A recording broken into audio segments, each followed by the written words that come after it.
Stress often makes people feel isolated, as if they are the only ones carrying a heavy burden. Stories remind us of the broader human experience. They bridge the gap between people, showing us that others have walked difficult paths before, survived, and found meaning. It's the comfort of knowing I am not alone in this. When time stresses, stories heal. Hey there. If you've been running on empty for too long, your heart has found the right place. I'm Alex, and this is True Horror Stories Film. Tonight, your only job is to breathe and listen. Whatever broke you today, and whatever is waiting to test you tomorrow, cannot touch you within these next few hours. Your journey here will be completely seamless and uninterrupted. If this safety helps you quiet the noise, please subscribe and hit like. Share below where you're listening from tonight. You are so safe here. Story 1. The Joyful House. Before we begin, I want you to know that this story found me. I did not go looking for it. I was cleaning out my grandmother's house in Pennington Gap, Virginia, after she passed, when I found a box in the root cellar she had told me never to open. I am 41 years old, and I spent 38 of those years believing the building next to where I grew up was just an old community hall. I was wrong. What follows is what I learned, and what it cost me to learn it. The drive into Lee County takes you through a specific kind of light that I have not found anywhere else in the world.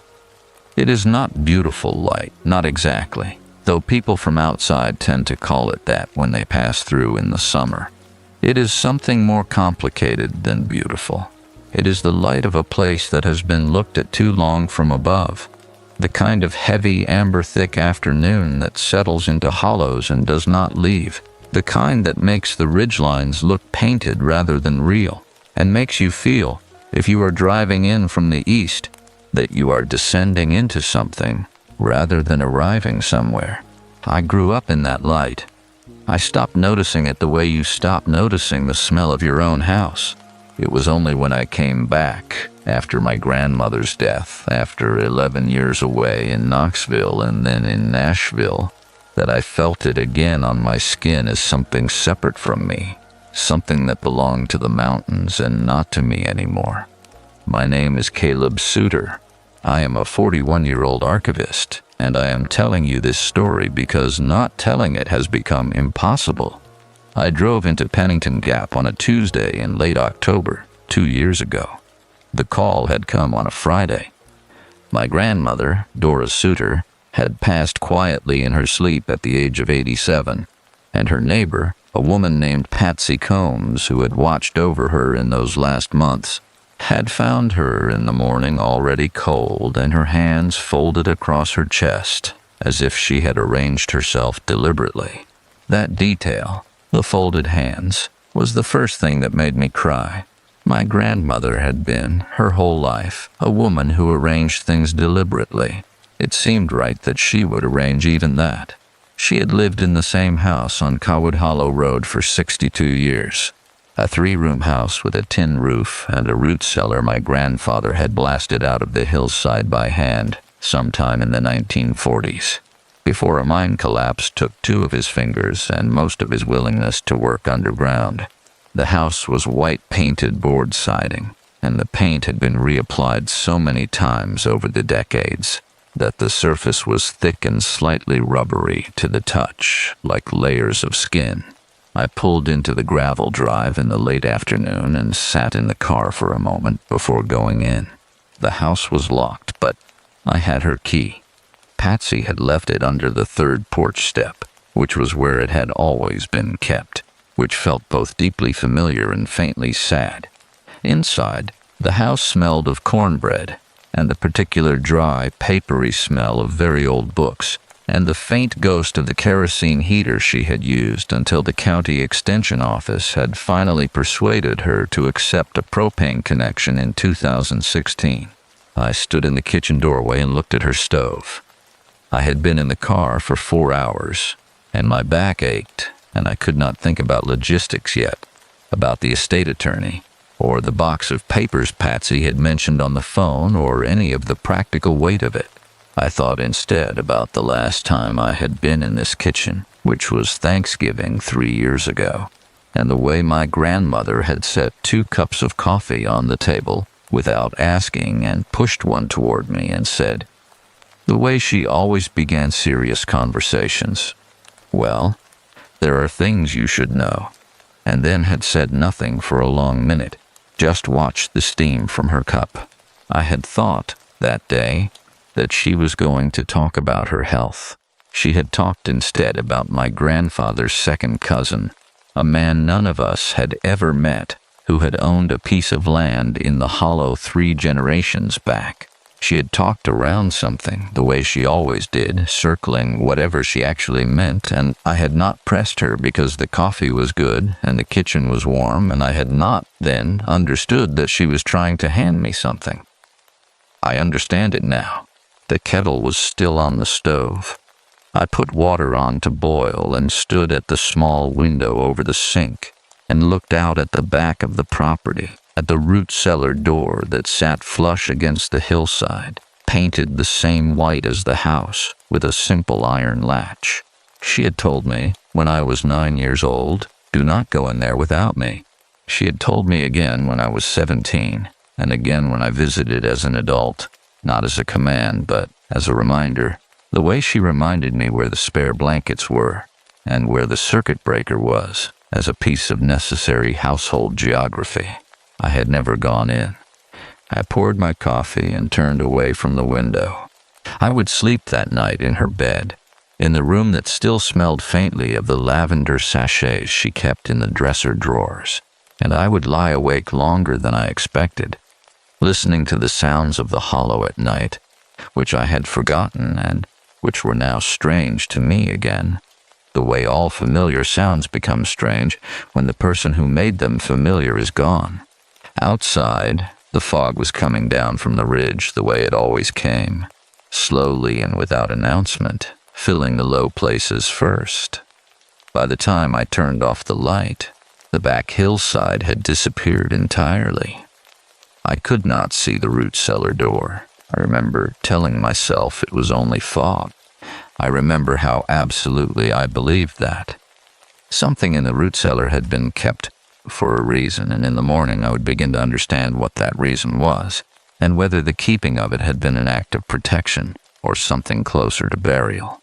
The estate attorney's name was Gerald Pratt, and he worked out of a converted Victorian house on the main road through town, where the front parlor had been fitted with filing cabinets and fluorescent lighting that buzzed faintly and made everyone inside look slightly unwell.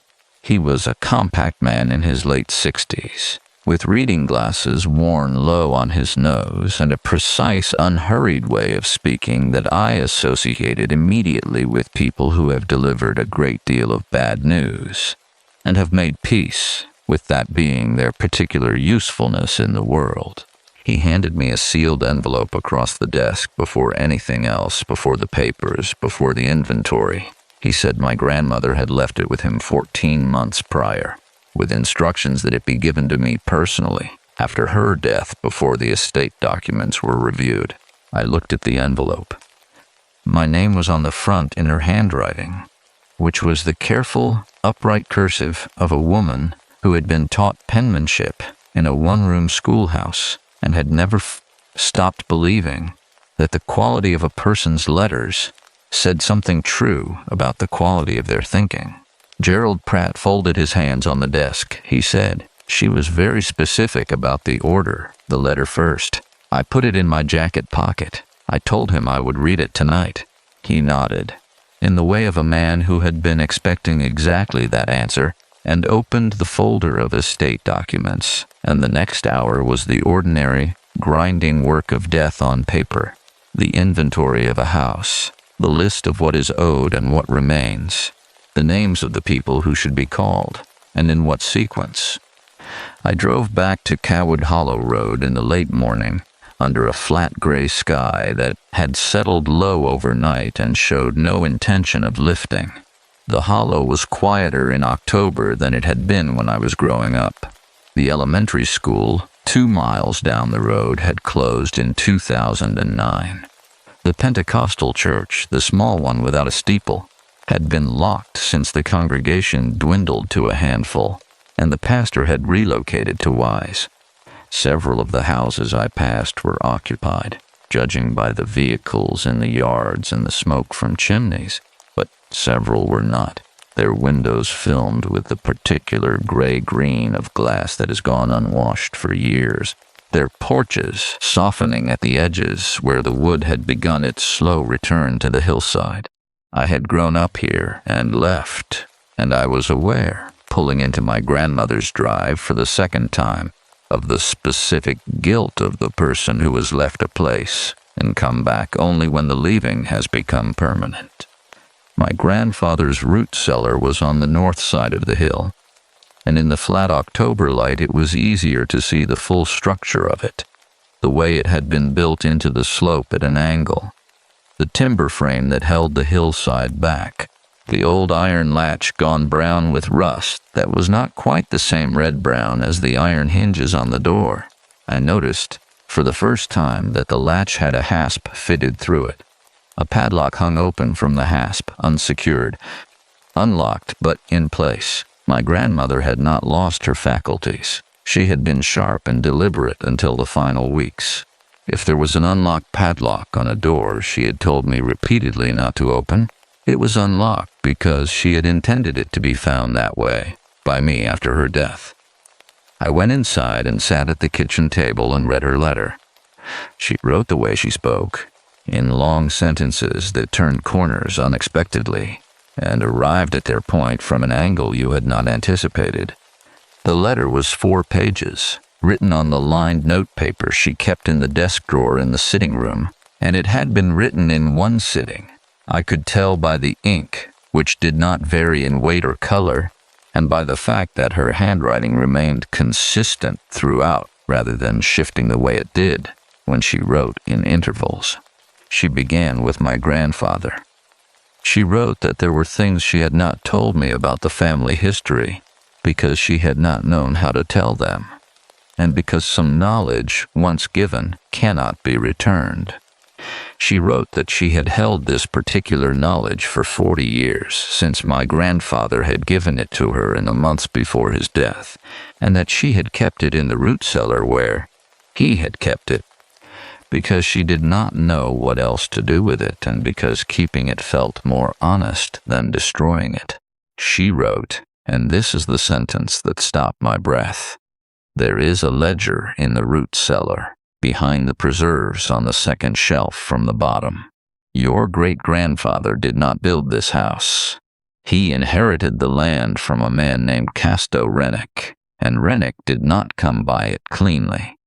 What is in the ledger explains what Rennick was, and what was done here, and why the ground on the north side of the property, the part your grandfather fenced off when we married and said was too rocky to plant, must never be disturbed."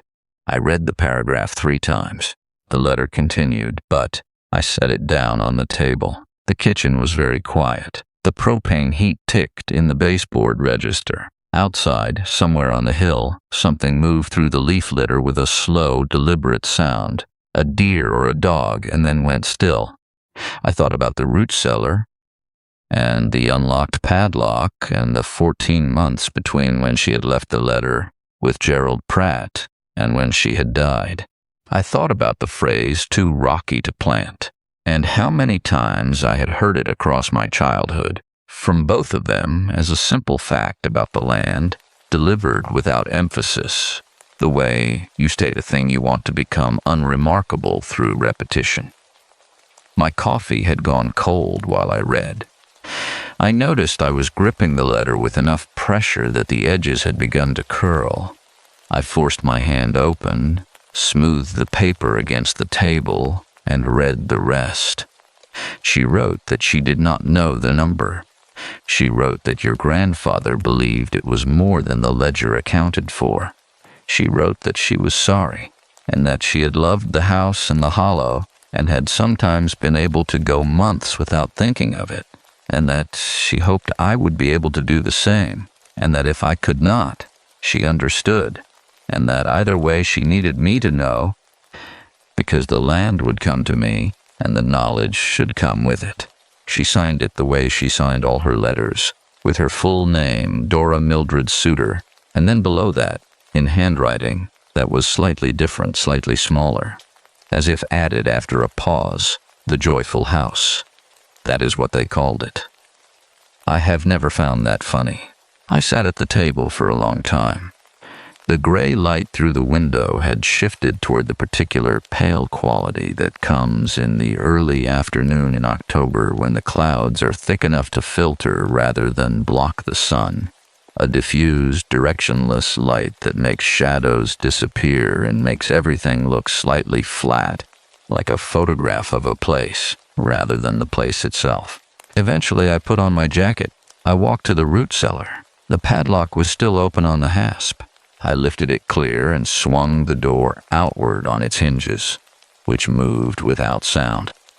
Oiled recently, I registered, recently enough that the smell of it still hung in the cold air of the cellar entrance, a thin petroleum sweetness that was wrong against the deeper smell of earth and old wood, and the faint sharpness of the mason jars her preserves had been processed in.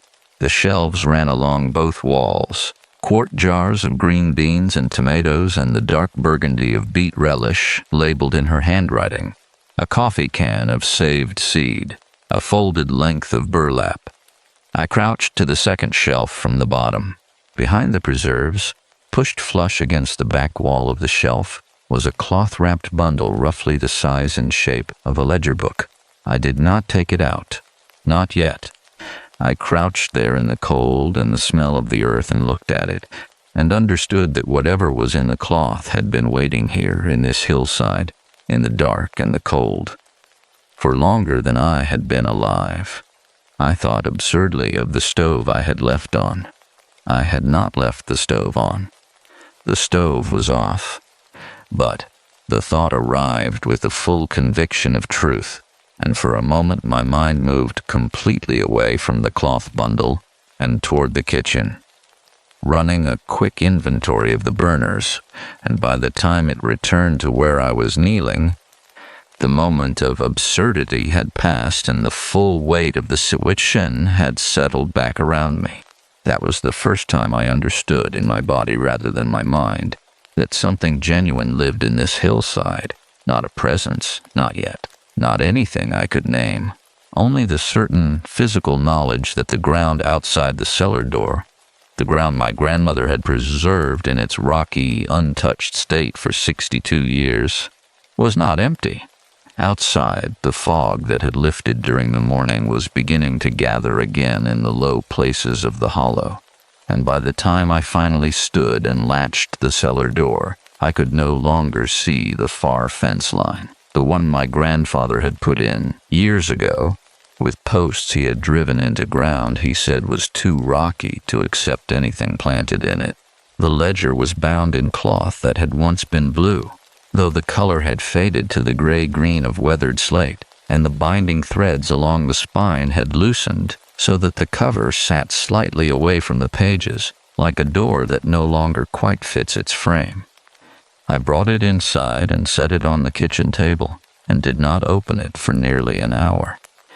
Instead, I walked through my grandmother's house in a way I had not done the day before, slowly and without purpose, pausing in each room not to look at any particular thing, but to stand in the specific quality of silence that a house acquires after its occupant has gone, and the objects inside it begin the process of becoming just objects again. Her sitting room held 2 armchairs and a side table with a lamp and a stack of library books she would not now return. Her bedroom held the smell of her, faintly, already beginning to dissipate. The bathroom held a glass shelf with 3 brown prescription bottles and a bar of soap in a dish, the soap worn to a thin oval. I stood at the bathroom threshold and looked at the soap and thought about how many mornings had used it down to that size, and how it would never be used further, and how unreasonable it was that the soap should outlast her. Then I went back to the kitchen and sat down and opened the ledger. The handwriting inside was not my grandmother's, and not my grandfather's. It was an older hand, cramped and slightly forward-leaning, written in pencil rather than ink, which had preserved it better than ink might have in the damp cold of the root cellar. The pencil had gone gray rather than faded, and the letters were still fully legible, though some of the pages had warped with moisture and dried again, giving them a slight corrugation that caught the light. The first page bore no title, no date, no name. It began in the middle of something, as if whoever had written it had already been writing for some time in another book I had not found, or as if they had assumed no introduction was necessary because they had not expected anyone else to read it. The first entry I could make clear sense of read. Rennick brought 3 more this week from over the mountain, 2 men and a woman traveling together. The woman had a child, 4 or 5 years old. I told him the child was a problem. He said the child was not my concern. I wrote it down anyway because someone should write it down. I read it twice. Then I turned the page. The entries were not dated consistently. Some bore only a season, early winter, the cold, dry kind, and some bore only a day of the week. A few had years that placed them between 1893 and 1907. The handwriting was the same throughout, which meant either a single person had kept the record for 14 years, or the handwriting had been copied from earlier records into this one ledger by a single hand. I could not yet determine which. What I could determine over the next hour of reading was this. A man named Casto Rennick had operated out of a large house on Cowood Hollow Road in the final years of the 19th century and the first years of the 20th. The house was not my grandmother's house, which had been built later. It was a house that no longer existed, that had stood on the north side of the property line, on the rocky ground, on the side my grandfather had fenced.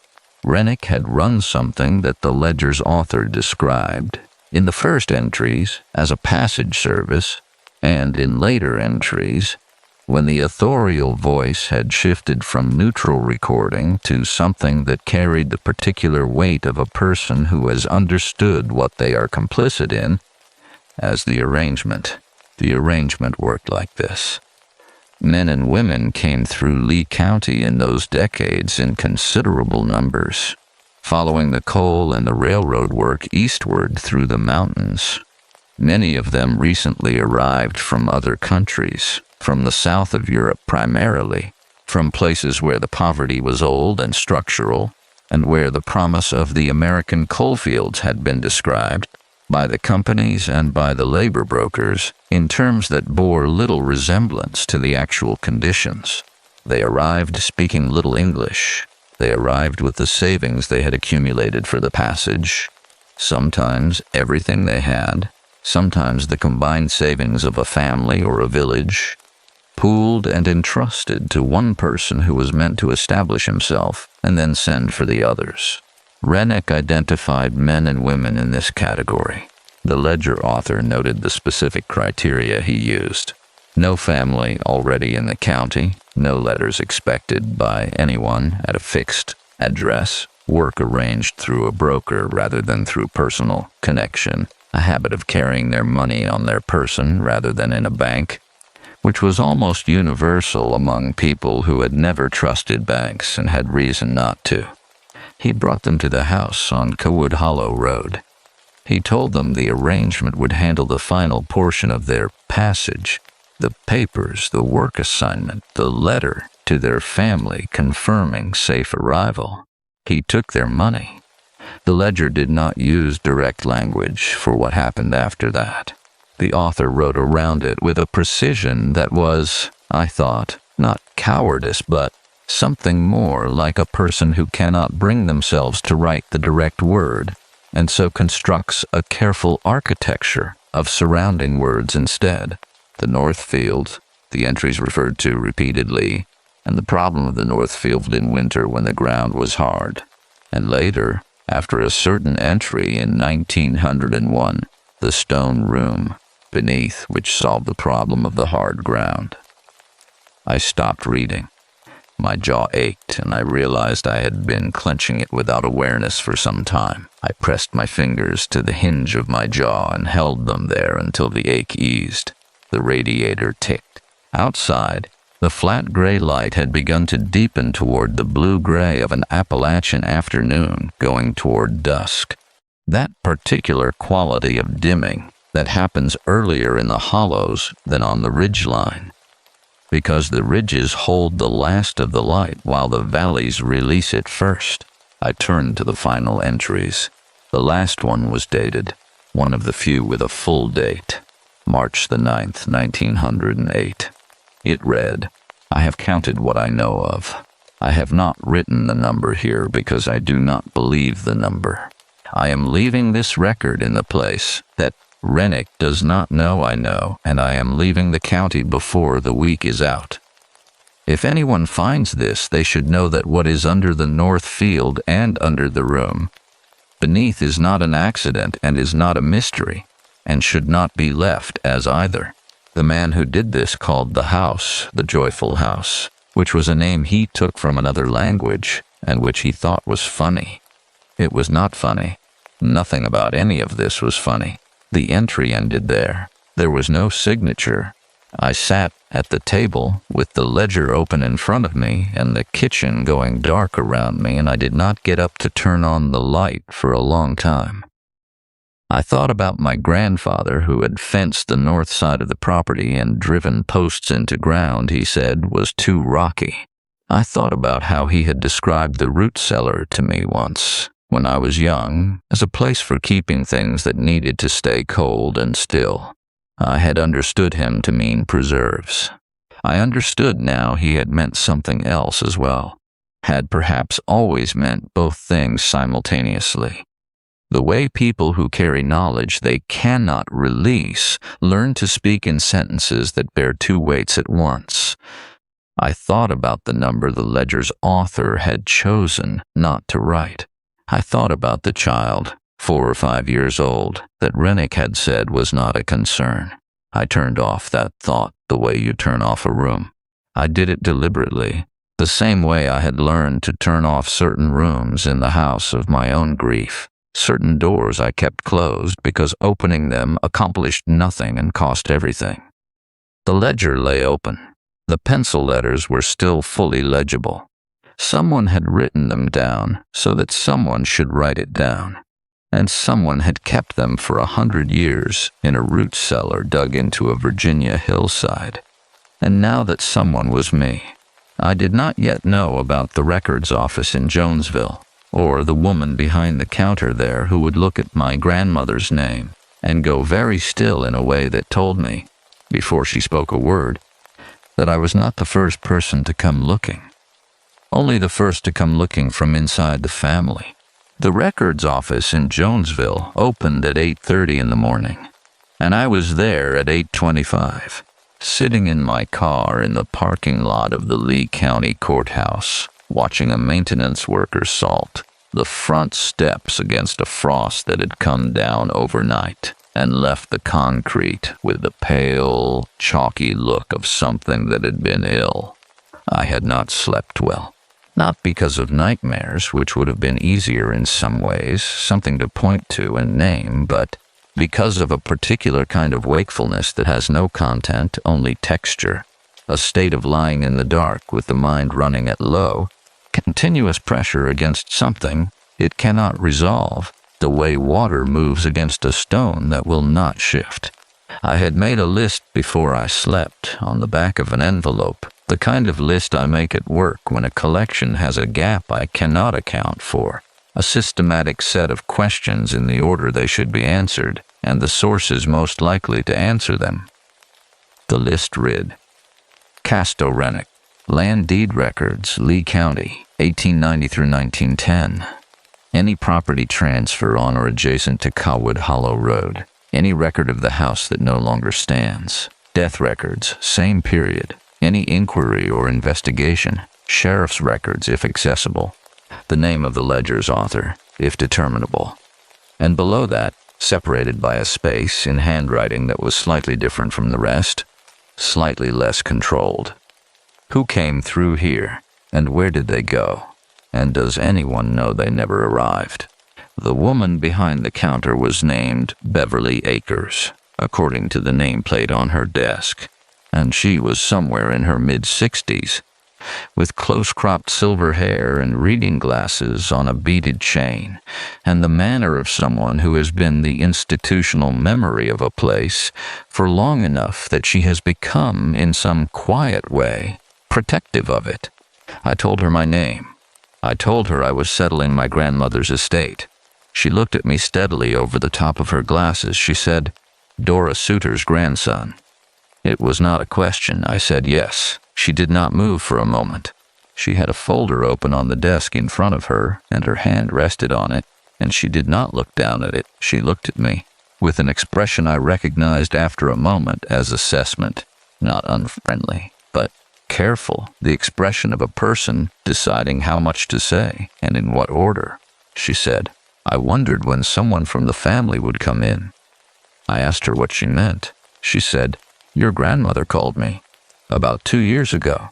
She wanted to know what records we held on the Rennick property and on a man named Casto Rennick. She said she was asking for historical reasons. I told her what we had. She paused, she said, and then she called again about 8 months later, and she asked me a different question. She asked whether there was any way, legally, to have ground surveyed and examined without it becoming a matter of public record. The courthouse was quiet around us. A clock on the wall moved its second hand in the deliberate, mechanical way of institutional clocks, each tick a small, separate event rather than part of a continuous motion. I asked Beverly Akers what she had told my grandmother. She said she had told her that the answer to that question was complicated, and that she had given her the name of a man in Wise County who did historical land surveys and who was discreet. She said she did not know if your grandmother ever contacted him. I wrote the name down. Then Beverly Akers stood and went to the filing room behind the counter and came back with a folder that was thicker than I had expected, held closed with a rubber band that had gone brittle and snapped when she removed it. "The pieces falling to the desk," she said. "I pulled these when your grandmother called the first time and never refiled them." I understood from this that she had been expecting someone to come. The records inside were a combination of land deeds, tax assessment records, and 2 documents that were not county records at all but appeared to be copies of Federal Labor Bureau reports from the period between 1902 and 1909, the kind of documents that would have been generated by the early federal oversight of labor contracting in the coal fields. The land deed records confirmed what the ledger had suggested. Casto Rennick had acquired the Cowood Hollow Road parcel in 1891 and had held it until 1908. When the deed showed a transfer to a holding entity whose name I did not recognize, and which, according to a handwritten note clipped to the deed copy, had been dissolved without further property transfer by 1911. The tax records showed the property as improved, meaning a structure existed through 1907, and then as unimproved from 1908 onward, meaning the structure had been removed or had ceased to exist, with no record of demolition filed. I looked at the Labor Bureau reports. The first was a routine inspection record from a labor contracting office operating out of the region, one of dozens of such offices the Federal Bureau had begun monitoring as complaints about fraudulent contracting increased. The Rennick operation was listed among several flagged for follow-up, noted for a pattern of workers contracted through the office who could not be located at their assigned work sites and could not be traced through any forwarding address. The number of unlocated workers listed in the report was 31. I put the paper down on the desk. Beverly Akers was watching me. She had not sat back down. She stood on the other side of the counter with her hands folded in front of her, and her expression had not changed, still careful. Still that quality of a person who has decided how much to say and is holding to that decision. I asked her what the second report was. She said it was a follow-up from 1909. I picked it up. The follow-up reported that the original inspection could not be completed because the contracting office had ceased operations and the operator, one Casto Rennick, could not be located. The property on Cowwood Hollow Road had been visited and found cleared of structures. No forwarding information was available. The case was marked pending and, as far as the record showed, had never been resolved. Pending. A word that meant someone had intended to return to it and had not, or had returned and found nothing actionable, or had simply allowed the weight of other cases to bury this one beneath them the way sediment buries things, slowly and without decision. 31 names on a Labor Bureau report that had been marked pending in 1909 and had sat in a folder in the Lee County Records Office for over 100 years. I thought about the ledger author's final entry, the number they had not written because they did not believe it. I thought about what that meant, to not believe a number you yourself had counted. Beverly Acres said quietly, "There are things that happened in the coalfield counties that were never properly recorded. People came through who had no one to report them missing. People who were supposed to be somewhere else and whose absence would look, from the outside, like they had simply moved on." She said it without accusation, without drama, in the tone of a woman stating a fact she has lived alongside for a long time and has made some kind of accommodation with. She said, "Your grandmother understood that. I think that is why she kept asking questions." I drove back to the hollow in the early afternoon under a sky that had cleared to a pale, specific blue, the kind that appears in the mountains in late October when the air is dry and cold, and the light has lost the warmth it carries in summer, a blue that looks clean but feels exposed, as if the sky has been scraped down to something thinner and less forgiving. The north side of the property looked different than it had 2 days before. Not physically different. The fence was the same. The ground was the same rough, rocky hillside it had always been, covered in the dead leaves of a dozen autumns, the outlines of the land barely readable beneath them. But I had read the ledger, and I had read the Labor Bureau report, and 31 was a number that had weight now, a number that pressed against things. I stood at the fence line for a long time. My grandfather had driven these posts himself. He had chosen this particular line. He had maintained it, restrung the wire when it sagged, replaced the posts when they rotted, kept the fence in good repair for as long as he had been able to, and then handed that maintenance, implicitly, to my grandmother, who had maintained it after him. A boundary kept in good repair for 62 years is not a casual thing. It is a decision made every year, renewed. What I did not yet know, standing at that fence in the October light, was that the man Beverly Acres had named, the surveyor in Wise County, had in fact been contacted by my grandmother, and had in fact come to Cowwood Hollow Road 14 months before her death, while I was in Nashville and not answering my phone as often as I should have been. The surveyor's name was Owen Tackett, and he answered the phone on the second ring with the careful alertness of a man who works alone and has learned to treat every call as potentially significant. I told him my name. I told him my grandmother's name. The line went quiet for a moment that was slightly longer than a simple pause, a moment with texture to it, a moment in which I could hear him deciding something. He said, "I wondered if she had told anyone. I said she had told me in a letter after she died." He said, "I am sorry for your loss." He said it the way people say it when they mean it rather than when they are observing a social requirement with a specific weight behind it. And I registered that his sympathy was not only for the ordinary grief of losing someone old and beloved, but for something additional, something he knew that I was only beginning to understand. I asked if we could meet. He said he could come to the hollow if I was willing.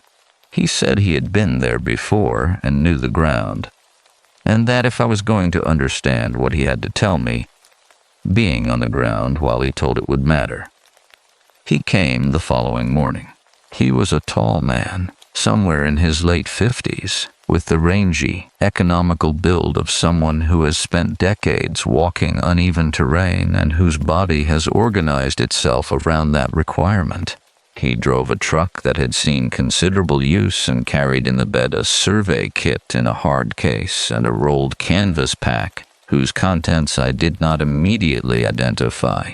He shook my hand at the gate and looked past me at the property, with the particular quality of attention that is not casual looking, but active assessment, the gaze of someone reading a landscape for what it is rather than what it appears to be. He said, "She was a precise woman, your grandmother."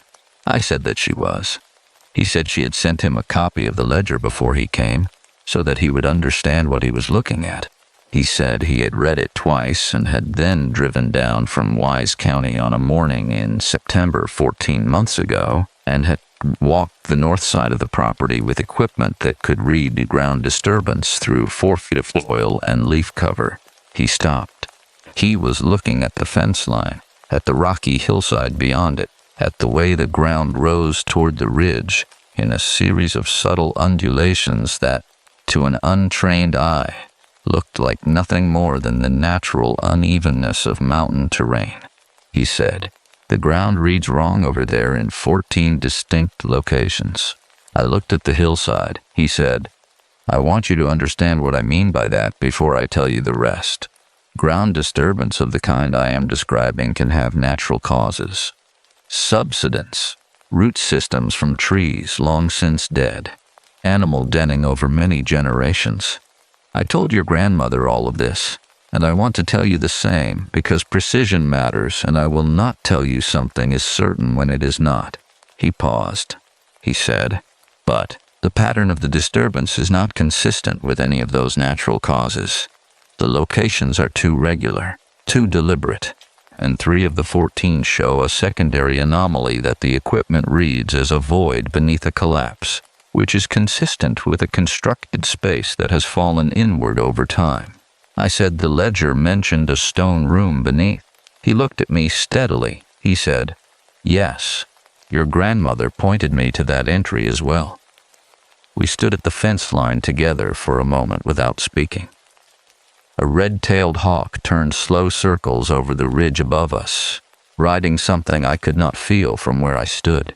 The leaves on the hillside were fully down by now, and the ground was visible beneath them in patches where the wind had cleared them, gray-brown and stony, giving nothing away. I asked him what my grandmother had said when he told her. He was quiet for long enough that I thought he was deciding whether to answer, and I prepared myself for him to say she had asked him to keep it between them, or that she had not said much at all. He said, "She asked me to sit down with her at the kitchen table. She made coffee. She had a cup and I had a cup, and she looked out the window at the north side of the property for a long time, and then she said, 'They came here from somewhere they had been told was not worth staying in, looking for somewhere that was. That is the oldest story there is, and someone used the oldest story there is to do the oldest harm there is, and then put a fence around it and called it rocky ground.'" He repeated it from memory, without hesitation, in the deliberate way of a person reciting something they wrote down immediately after hearing it, because they understood it was the kind of thing that should not be trusted to memory alone. I understood then that he had written it down, that he had been, in his quiet way, keeping his own record. I asked him if he had told her what he thought should be done. He said he had told her his opinion was not relevant, that it was her land and her family's history, and the decision belonged to her. He said she had told him that she was 86 years old, and that the decision would therefore belong to whoever came after her, and that she intended to make sure that person had everything they needed to make it.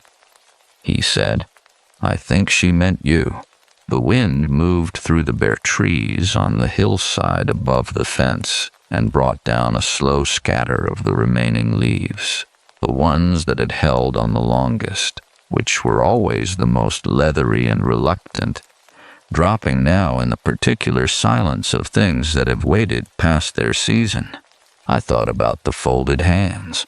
I thought about the letter and the ledger and the unlocked padlock and the 14 months between when she had prepared everything and when she had died, during which she had not called me, had not asked me to come, had allowed me my Nashville life and my Nashville distance with a patience that I now understood differently than I had before. She had been giving me time I did not know I was being given. She had been preparing a handoff for a person who did not yet know they were about to receive something. Owen Tackett unrolled the canvas pack from his truck bed. Inside were printed survey maps, marked in a system of colored notations I did not know how to read, and on each map a set of numbered points corresponding to the 14 locations he had described. He spread the largest of them on the hood of his truck and weighted the corners with stones from the drive. He said, "I want to show you something specific before we go any further." He pointed to a cluster of 4 points on the northern quadrant of the map, grouped more tightly than the others. He said, "These 4 are different from the rest. The ground disturbance here is shallower. The soil composition reads differently, and the void anomaly beneath this one," he pointed to a single marked point, "is larger than the others by a significant margin." He looked at me. He said, "I do not know what that means. I want to be honest with you. I have done surveys of this kind before, in contexts involving old mining accidents and collapsed structure recovery, and I have a sense of what the equipment is telling me. But I cannot say it with certainty," he said. "What I can say is that your grandmother stood at this map for a long time and looked at this cluster. And she said one thing that I have thought about since. I waited. He said she had pressed her finger to the single larger anomaly and said, quietly, in a voice he described as having gone very far away from the kitchen and the coffee and the October morning, that the ledger mentioned a woman who had traveled with a child of 4 or 5 years old. She had not said anything further. She had not needed to. I looked at the cluster of 4 points on the map. I looked at the hillside beyond the fence, which was just a hillside, which was just mountain ground in October, which gave nothing away and owed nothing to anyone and had been keeping what it kept for over 100 years with the absolute indifferent patience of Earth. My hand was on the hood of the truck, and I noticed that it was trembling slightly, not from cold, though the air was cold, but from the specific interior unsteadiness of a person who has received, all at once, more weight than they were standing prepared to hold. I did not move it. I let it tremble. Owen Tackett re-rolled the map without being asked, understanding, in the way of someone who has delivered this kind of knowledge before, that there is a point past which more information is not what is needed, and that what comes next cannot be planned at a table but must be arrived at from the inside, slowly, in the particular silence of a person learning what it is they are now responsible for. I called the number Owen Tackett gave me before he left the hollow. He had written it on the back of his survey card, pressing hard enough with the pen that the numbers were slightly raised on the other side of the card, embossed, as if the writing had wanted to go all the way through.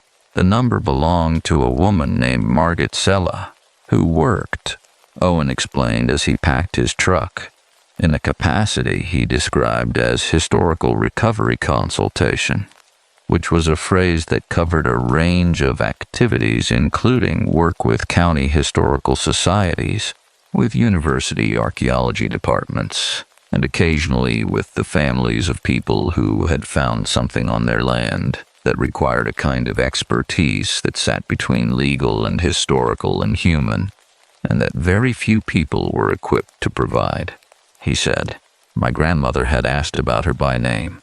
He said he did not know how she had come to know the name, but that Dora Suter had asked whether Margit Sella was still doing this kind of work, and that he had confirmed she was, and that my grandmother had nodded and said, good, and had written the name down on the lined notepaper she kept by the telephone. I thought about my grandmother writing a name she had already known on paper she kept by the telephone, and understood it as a thing done for my benefit, a breadcrumb laid with the careful hand of a woman who knew she would not be present to give directions. I called the number that evening, sitting at the kitchen table with the ledger closed in front of me, and the survey map Owen had left. At my request, after a moment's hesitation, spread across the other half of the table, its corners weighted with the same stones from the drive, which I had carried inside without entirely deciding to. Margitsella answered after 4 rings, in the careful voice of someone who does not recognize the number and is accordingly measured in what they offer before knowing who they are speaking to. I told her my name. I told her my grandmother's name. The measured quality left her voice immediately. She said, "I have been hoping you would call." She said it without drama, as a simple statement of fact, and the simplicity of it was more affecting than any more elaborate expression would have been, because it meant she had thought about this call, had held it in mind as a possibility, had perhaps wondered in the months since my grandmother's death whether anyone would come to it. I asked how she had known my grandmother. She said I did not know her. We never spoke. But she wrote me a letter about a year before she died, describing the property in the ledger and what she understood the ground to contain. She asked whether I would be willing to work with her family when the time came. I asked what she had said in reply. She said, I wrote back and told her yes, that I would be willing, that this kind of work was exactly what I did, and that she should not worry about the time, that I would be here when the family was ready. There was a quality to how she described it that made me ask, without planning to, how long she had been doing this. She said, 23 years. Since I was a graduate student in historical archaeology at the University of Virginia, and I worked on a project in Wise County that involved an old coal company cemetery, a section that had not been maintained and whose records had been lost, and we were trying to determine who was buried where so that the families could be notified. She paused. She said, there were people in that cemetery whose families had been told they had moved on, who had been listed in Labor Bureau records as unlocated. Finding them and understanding what that meant for the families changed what I thought this work was for. Her voice was precise and unhurried, with a deliberate quality that was not coldness, but its opposite, the kind of deliberateness that belongs to a person who has learned that the careful word is a form of respect for the subject being discussed. I told her about the survey, the 14 locations, the cluster of 4. She was quiet for a moment. She said, your grandmother mentioned the woman with a child in her letter. She had found that entry in the ledger and returned to it specifically. I said I knew. She said, I want to tell you something about this kind of case before we discuss what comes next, because I think it will help you understand what I do and what I do not do and why the distinction matters. I waited. She said, the people the ledger accounts for came from somewhere. They had names, and most of them had families who had been waiting, in some cases waiting for a lifetime, for word that never arrived. The not knowing is a particular kind of wound. It does not close on its own. In the cases I have worked, what I have found is that even when the families are gone, even when multiple generations have passed, there is always someone. A grandchild, a great-grandchild, a historical society in the town the person came from, someone who has been carrying an unanswered question and does not know they are carrying it until an answer arrives. She said, my work is not only about the ground. It is about closing the gap between someone who disappeared and the people who needed to know what happened to them. The ground is where the evidence is. But evidence without witness is not complete. I looked at the survey map. I looked at the cluster of 4 points in the northern quadrant. I said, the ledger has no name. She said, no. But Labor Bureau records from that period were required to log the names of contracted workers. The records Beverly Acres gave you are a starting point. There are federal archives in Washington with intake records from Ellis Island and comparable entry points that include names, ages, places of origin, and intended destinations. A contracted worker routed through a labor office in the Lee County coal fields in the 1890s or 1900s would have a paper trail, even if the trail ends where it should not end. She said, "It is slow work. It is painstaking. But it is not impossible." I said, "And if you find names?" She said, "Then we try to find who those names belong to and who is still connected to them. And we tell them what we found in a way that is honest and careful and does not cause more harm than it resolves." She said, "That last part is the hardest part. The finding is difficult, but the telling is harder." Outside, the wind had picked up along the ridge and was moving through the upper branches of the trees on the hillside with a low, continuous sound that was not quite a whistle and not quite a voice, but occupied the register between them. The register that the ear keeps trying to resolve into something recognizable and cannot. I asked Margaret Sella when she could come. She said she could come the following week if that was suitable. I said it was. She said, "I want to ask you something before we end this call, and I want you to know that whatever your answer is, it does not change my willingness to work with you." I said, "Go ahead." She said, "Your grandmother kept the ledger in the root cellar for 40 years rather than coming forward with it. Your grandfather kept the fence in good repair for the duration of his life. I do not say this to judge them. People make the decisions they can make with what they have and who they are and what the times allow. But I want to ask whether you have thought about why they kept it rather than reported it." I had thought about it. I had thought about little else for 3 days. I said, "I think they were ashamed. I think they found the ledger and understood the land they lived on, and could not undo what had happened and could not bring themselves to invite the examination of what their family connection to it meant, even though the connection was only proximity and inheritance rather than participation." I said, "I think they decided that keeping the record and keeping the ground undisturbed was the most they could do, and I think they were wrong about that, and I think my grandmother came to believe they were wrong about it, which is why she spent the last years of her life building the path that led me to this phone call." Margaret Sella was quiet for a moment. She said, "That is a very honest assessment." I said, "She raised me to be precise about things that are difficult. It seems like the least I can do is apply that where it belongs." I looked at the survey map, at the 14 marked points, at the cluster of 4 in the northern quadrant. I thought about 31 names on a Federal Labor Bureau report marked pending in 1909.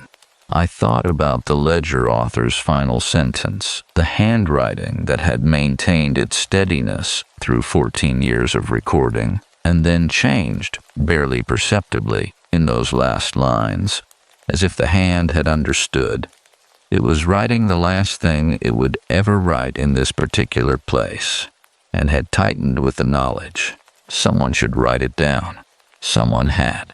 And that someone had trusted the written thing to survive them, which it had by over a century, and it had survived in the cold and the dark of a Virginia hillside inside a root cellar that smelled of earth and preserved things, waiting with the patience of something that has nowhere else to go. In the morning, I would call the estate attorney and tell him that the property transfer would need to be delayed. And he would ask why, and I would tell him, plainly and without cushioning it, and the silence on his end of the line would last long enough that I would understand he was not entirely surprised, and that this too was something my grandmother had somehow anticipated, in the way she had anticipated everything else. Margaret Sella arrived on a Wednesday morning in a dark green Subaru, with a cracked windshield on the passenger side and a university parking permit hanging from the mirror that was 3 years out of date. which told me something about how she moved through the world, practically and without unnecessary attention to things that were not the work. She was younger than I had expected from her voice, somewhere in her mid-40s, with dark hair cut short, and a directness of gaze that was not aggressive but simply honest. The gaze of someone who has spent 2 decades looking carefully at difficult things, and has learned that looking away does not make them easier. She shook my hand at the gate and then stood for a moment in the cold morning air and looked at the property with the same active Owen Tackett had brought to it, though different in character, less topographical and more, I thought, interior, as if she were taking the measure not only of the ground, but of the weight the ground carried. She said, "Thank you for letting me come." I said, "Thank you for being willing." She brought 2 cases from the Subaru, a hard equipment case and a softer bag, and we went inside and I made coffee and we sat at the kitchen table with Owen Tackett's survey map between us and the ledger off to one side, closed. She looked at the ledger but did not reach for it. She said, "I read your grandmother's letter many times. I want to tell you what I think it says beneath what it says, if that is all right." I told her to go ahead. She said, "The letter is written by a woman who has been living with a specific moral weight for a very long time and has arrived late at a decision about what to do with it. The decision is not simple, and she knows it is not simple. But what comes through most clearly underneath the practical instructions and the property details and the directions about the root cellar is grief, not guilt. Grief. There is a difference, and the difference matters for this work." She looked at me. She said, "Guilt is about what you did. Grief is about what you could not undo. Your grandmother was not guilty of anything, but she grieved what the land held, and she grieved her own long silence about it. And I think she was trying, in the way people try when they know time is short, to transform that grief into something actionable." I thought about the folded hands again. I thought about the deliberate arranging of things. I said she used the phrase, "the joyful house," twice, once in the letter and once in a separate note. I do not know what it refers to specifically. The ledger does not explain it. Margit Sella looked at the ledger. She said, "I know what it refers to." She said it quietly, without emphasis, and the quietness of it was more arresting than emphasis would have been. She said, "In the labor migration networks that operated through the southern coalfields in the 1880s through 1900s, there were nodes, fixed points where workers were processed, held, redirected. These nodes were sometimes legitimate, sometimes not. The ones that were not legitimate often had names, informal names used by the operators among themselves, that were a kind of private language, a way of referring to the operation without naming what it was."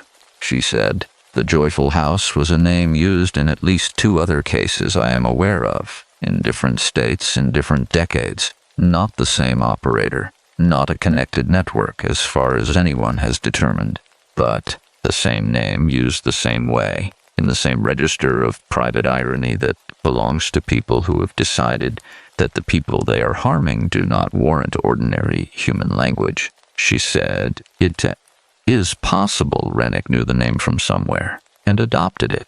It is possible he invented it independently.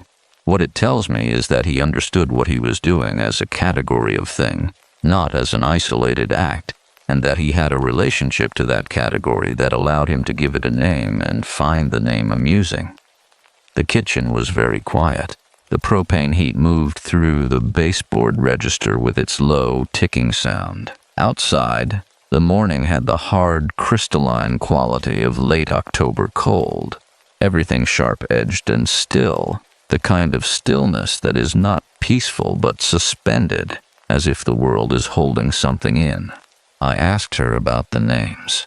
She said she had spent the week before coming running the Labor Bureau records against the federal immigration intake records from the relevant period. She had found 11 probable matches among the 31 names listed as unlocated in the federal report Beverly Acres had given me. 11 names. She opened the soft bag and removed a folder and set it on the table between us, but did not open it yet. She said, "I want to explain what probable match means before you see these. The intake records from this period are incomplete and inconsistently transliterated. Names were frequently anglicized at the point of entry, sometimes by the person themselves and sometimes by the intake clerk, which means the name in the federal labor record and the name in the immigration intake record can be the same person spelled differently across two documents. Probable match means the age, the point of origin, the intended destination, and at least 2 letters of the surname align across both records." She said, 11 of the 31. The other 20 I have not been able to match yet. That does not mean they are not findable. It means I have not found them. I looked at the closed folder. She said, "Before I open this, I want to tell you about one of them, because I think you need to hear it before you see the rest, and I think it will tell you something about what this work is for, and what it costs, and why it matters anyway." I told her to tell me. She said, "There is a woman in the records named as Agnes Caruso, age 28, point of origin listed as a province in the south of the country she came from. She is listed in the labor intake record as traveling with one dependent, age listed as 4. No name given for the dependent." She paused. She said, "I found a family history record in an archive maintained by a historical society in the region of origin. The record was submitted in 1961 by a man who was by that time in his 70s and who had spent his adult life trying to account for the disappearance of his mother and younger sister, who had left for the American coal fields in 1903 and had never sent word and had never been heard from again." She said, "The man's name was recorded. The mother's name matched. The sister, the dependent listed in the labor intake record as age 4 and given no name, was named in the family history record as Lucia." She said the name plainly and without decoration, and it arrived in the kitchen with the specific weight of a name that has been held a long time in the wrong kind of silence. I looked at the survey map, at the cluster of 4 points in the northern quadrant, at the single larger anomaly Owen Tackett had marked, the one my grandmother had pressed her finger to. My body understood something before my mind finished the thought, and my hand moved to the edge of the table and held it, not gripping, just resting against the solidity of the wood, needing something fixed and present under my palm. Margit Sella did not look away. She said, "The man who submitted the family history record died in 1968. He never received an answer, but he had children, and those children have children. And I have located, through the Historical Society, a woman in her 50s who is his granddaughter, and who knew from family story that there had been a mother and a small daughter who had gone to America and vanished, and who had believed for her entire life that they had simply chosen not to write, or had been ashamed of something, or had been lost to the ordinary erasures of immigration. She said, I have not contacted her yet. I wanted to come here first. I wanted to see the ground, and to speak with you, and to understand whether you are prepared to move forward before I put that contact in motion, because once it is in motion, it cannot be stopped. And the woman on the other end of it deserves to know that the person who started it is committed to seeing it through." I looked at her across the kitchen table. I thought about my grandmother at 86, making coffee for a surveyor, and pressing her finger to a map and saying, with a voice that had gone somewhere far away, the name from the ledger, the entry she had returned to specifically, the woman with the child.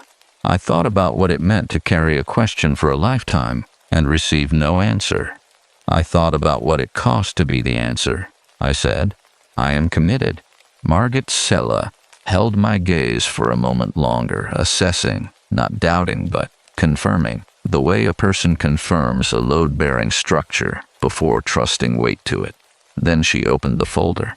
Outside, the wind came off the ridge and moved through the bare trees along the fence line, and the leaves that had been still all morning lifted briefly and resettled, and the north side of the property lay quiet and unchanged beneath them, as it had lain quiet and unchanged for over 100 years, holding what it held, waiting with the absolute patience of ground that has never been asked the right question by the right person at the right moment.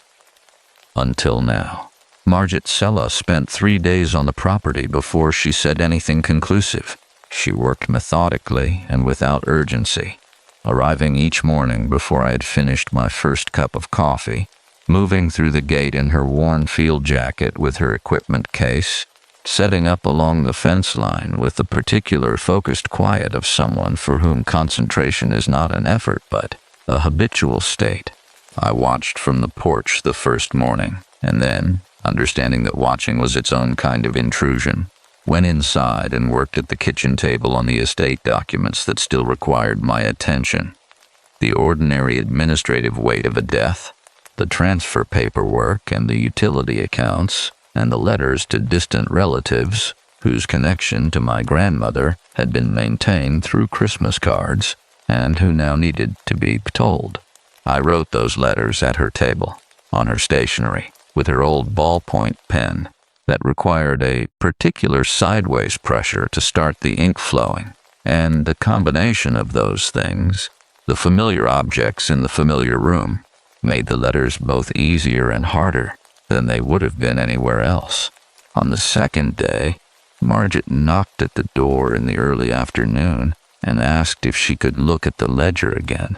I set it on the table between us, and she went through it slowly, page by page, with reading glasses she had not worn before, and a magnifying loupe she produced from her jacket pocket, studying specific passages with an attention that suggested she was not reading for content, which she already knew, but for something else, physical characteristics of the document, the pencil pressure, the paper stock, the way the binding had been assembled. She stopped at an early entry and held the loupe over it for a long time.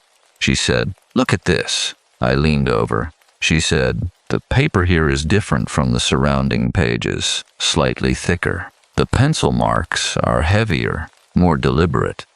This passage was written at a different time than the pages around it, possibly added later, possibly copied from another source into this ledger." The passage she was indicating was one I had read and passed over, a list of what appeared to be compass bearings and paces, the kind of notation a person might use to describe the location of something from a fixed point. I had read it and understood it as description of the property, possibly a record of where specific things had been placed or found. Margit Sella said, "This is a locating record. Whoever wrote this was documenting specific positions.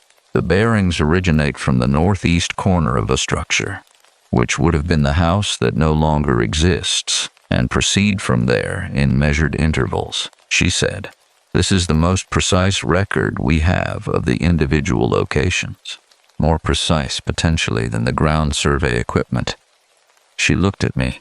She said, "I want to tell you what I found yesterday before we go further with this." I sat down. She sat across from me and removed her reading glasses and held them in both hands, which I had come to understand in 3 days was what she did when she was preparing to say something she had been weighing carefully, she said. "The ground on the north side of the property contains human remains. I cannot give you a number with certainty from non-invasive survey alone. What I can tell you is that the 14 locations the initial survey identified are consistent with individual interments, and that the locating record in this ledger, if I am reading it correctly, accounts for 17 positions, not 14. 3 of the positions in the ledger may correspond to locations the survey equipment read as a single larger disturbance rather than separate ones."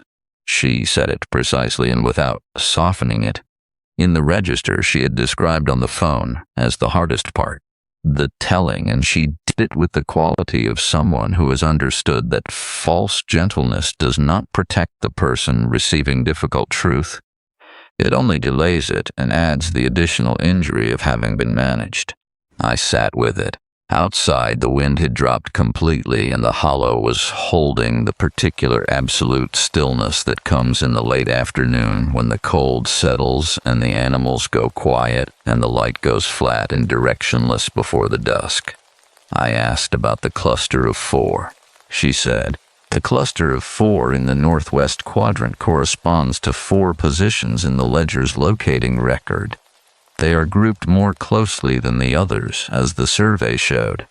The larger anomaly beneath the 4th position is consistent with the collapsed void Owen described, given the ledger's reference to a stone room and the locating record's notation beside that particular position, which reads, in the ledger's careful penciled hand, 'The problem of winter solved here. I believe the void is the collapsed remnant of that room.'" She said the last sentence without inflection, and I received it without inflection, because we had both arrived, through different paths and over different spans of time, at a place where the facts were simply the facts, and the only honorable response to them was to hold them plainly. I thought about the child named Lucia, who had been 4 years old in 1903. I thought about the man in his 70s who had submitted a family history record in 1961, writing down what he remembered of a mother and sister who had stepped onto a ship when he was old enough to remember and had never sent word. I thought about what it meant to wait for word that did not come. I had some personal knowledge of that particular waiting, different in scale and kind, but not entirely different in texture. And the knowledge lived in my chest rather than my mind, a specific pressure that had been with me since my wife had left 3 years ago. Not dramatically, not in anger, but quietly and with the same deliberate arranging quality my grandmother had brought to everything, leaving in the way of a person who has decided rather than a person who is broken, which was in some ways harder to absorb, because it left nothing to push against. I had not thought about her in days. The ledger, the survey, the hollow, the work had occupied the space where that particular weight usually lived. Now it returned, briefly, and I let it, because I understood, sitting at that kitchen table, that the grief I carried and the grief the ledger documented were not the same thing, not remotely the same thing in scale or cause or consequence, but that they occupied the same interior register, the register of loss that has no proper witness, the loss of people who needed to be known and were not known, who needed to be found and were not found, who deserved an answer and received only silence. My grandmother had understood this. She had built the path that led here out of that understanding. Margit Sella said, "I want to tell you what the next steps look like, practically, so that you can think about them and ask questions." She laid it out with the same precision she brought to everything. She said the process of formally reporting and properly addressing what the ground held would involve the state medical examiner's office and the state historic preservation office working in coordination, given the age of the remains. She said it would not be fast and would not be private, that at a certain point the historical significance of what had been found would make some degree of documentation and formal record inevitable. She said, "I will be with you through every stage of that process. That is what I do. But I want you to understand what you are beginning before you begin it," she said. "And there is the matter of the woman I mentioned, the granddaughter." I said, "Contact her." She looked at me. I said, "She has been carrying an unanswered question her entire life. The question has an answer now. She deserves to receive it from someone who can deliver it carefully and stay with her through what it means." I said, "That is what you do." She said, "Yes." I said, "Then do it." She held my gaze for a moment. Then she put her reading glasses back on and looked at the ledger's locating record again. And I understood the glasses were not for seeing, but for the small transitional privacy they offered. the slight distance of the lens between her face and the room while she absorbed what had just been decided. I looked at the survey map still spread across half the table, its corners held by stones from the drive. I thought about the ledger author, writing down a number they did not believe, and then choosing not to write it, leaving that page blank, leaving that particular fact for whoever came after them to determine. Someone should write it down. The author had written what they could. My grandmother had kept what they had written. And now it was mine to carry forward into whatever official language and formal process and public record would eventually receive it, and the carrying would cost something. I knew that. I had understood it since the kitchen table and the letter and the unlocked padlock.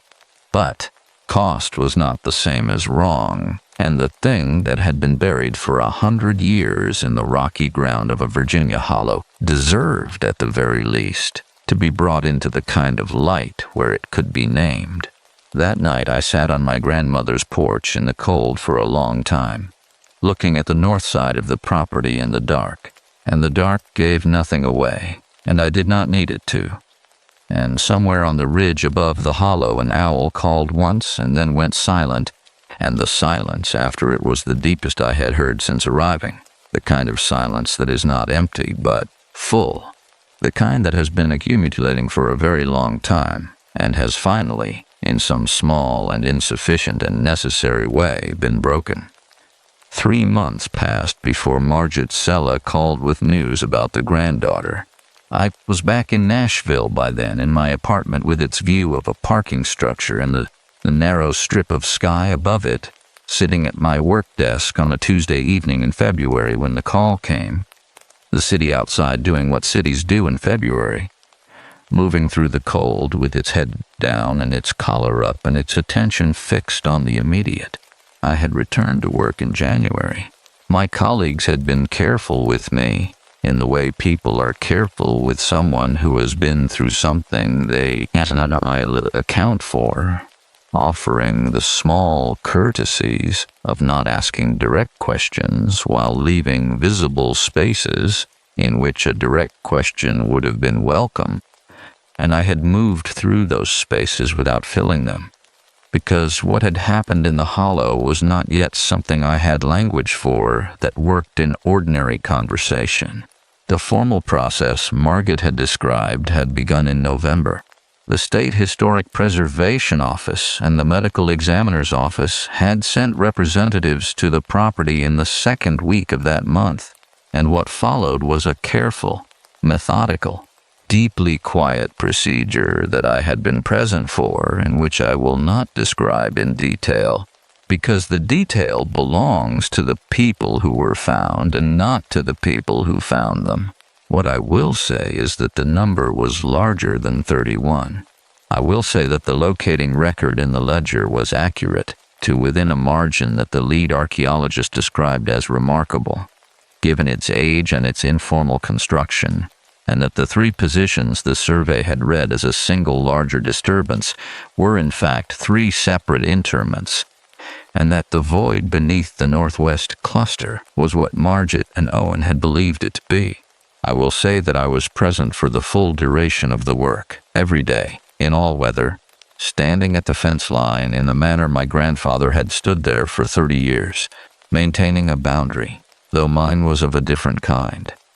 I will say that on the last day, when the lead archaeologist came to the fence line to tell me they were finished, she shook my hand and held it for a moment longer than a handshake requires. And I understood from that extra moment that she was telling me something that did not have words yet, something about the specific weight of this particular work, and that she had needed to say it through the hand because the mouth was not adequate. After I returned to Nashville, the hollow came with me in the way that places do when something significant has happened in them, not as a visual memory, though that was present too, but as a sensory one, a collection of physical facts that arrived unexpectedly and without announcement in the middle of ordinary moments. The smell of cold earth in the parking garage beneath my building. arriving as I opened the car door on a gray morning and stopping me completely for 3 or 4 seconds before I could continue. The sound of wind in bare trees from the greenway behind my street, carrying in its register the specific pitch of wind through Appalachian hardwoods, close enough that my body responded before my mind had processed the resemblance. The weight of certain silences. I had begun to understand that the hollow had always been in me in some form, that 11 years of distance had not removed it but had simply covered it, the way leaf litter covers ground, and that the work of the autumn had stripped that covering back and left the original surface exposed, which was both uncomfortable and, in ways I was still learning to identify, necessary. I had also begun to understand something about my grandmother that I had not understood while she was alive. She had lived her entire adult life on ground that held what it held, and she had maintained the fence and kept the ledger and said nothing for 62 years. And I had wondered, in the first weeks after finding the letter, whether that silence was failure or endurance, whether it was cowardice or the particular grinding courage of a person who carries something too heavy to put down and too dangerous to hand to someone who is not yet ready to receive it. I understood now that it was not one thing. It was the daily negotiation between what she knew and what she could act on. A negotiation shaped by the time she lived in and the person she was and the limits of what was possible, and that the negotiation had never entirely resolved, which was why she had spent the last years of her life building the path that would allow someone else to resolve it. I had not forgiven her for the silence exactly, but I had stopped requiring forgiveness to be the framework. The call came at 7:43 in the evening. Margit Sella said, "I spoke with her today." I set down the book I had been not reading and gave the phone my full attention.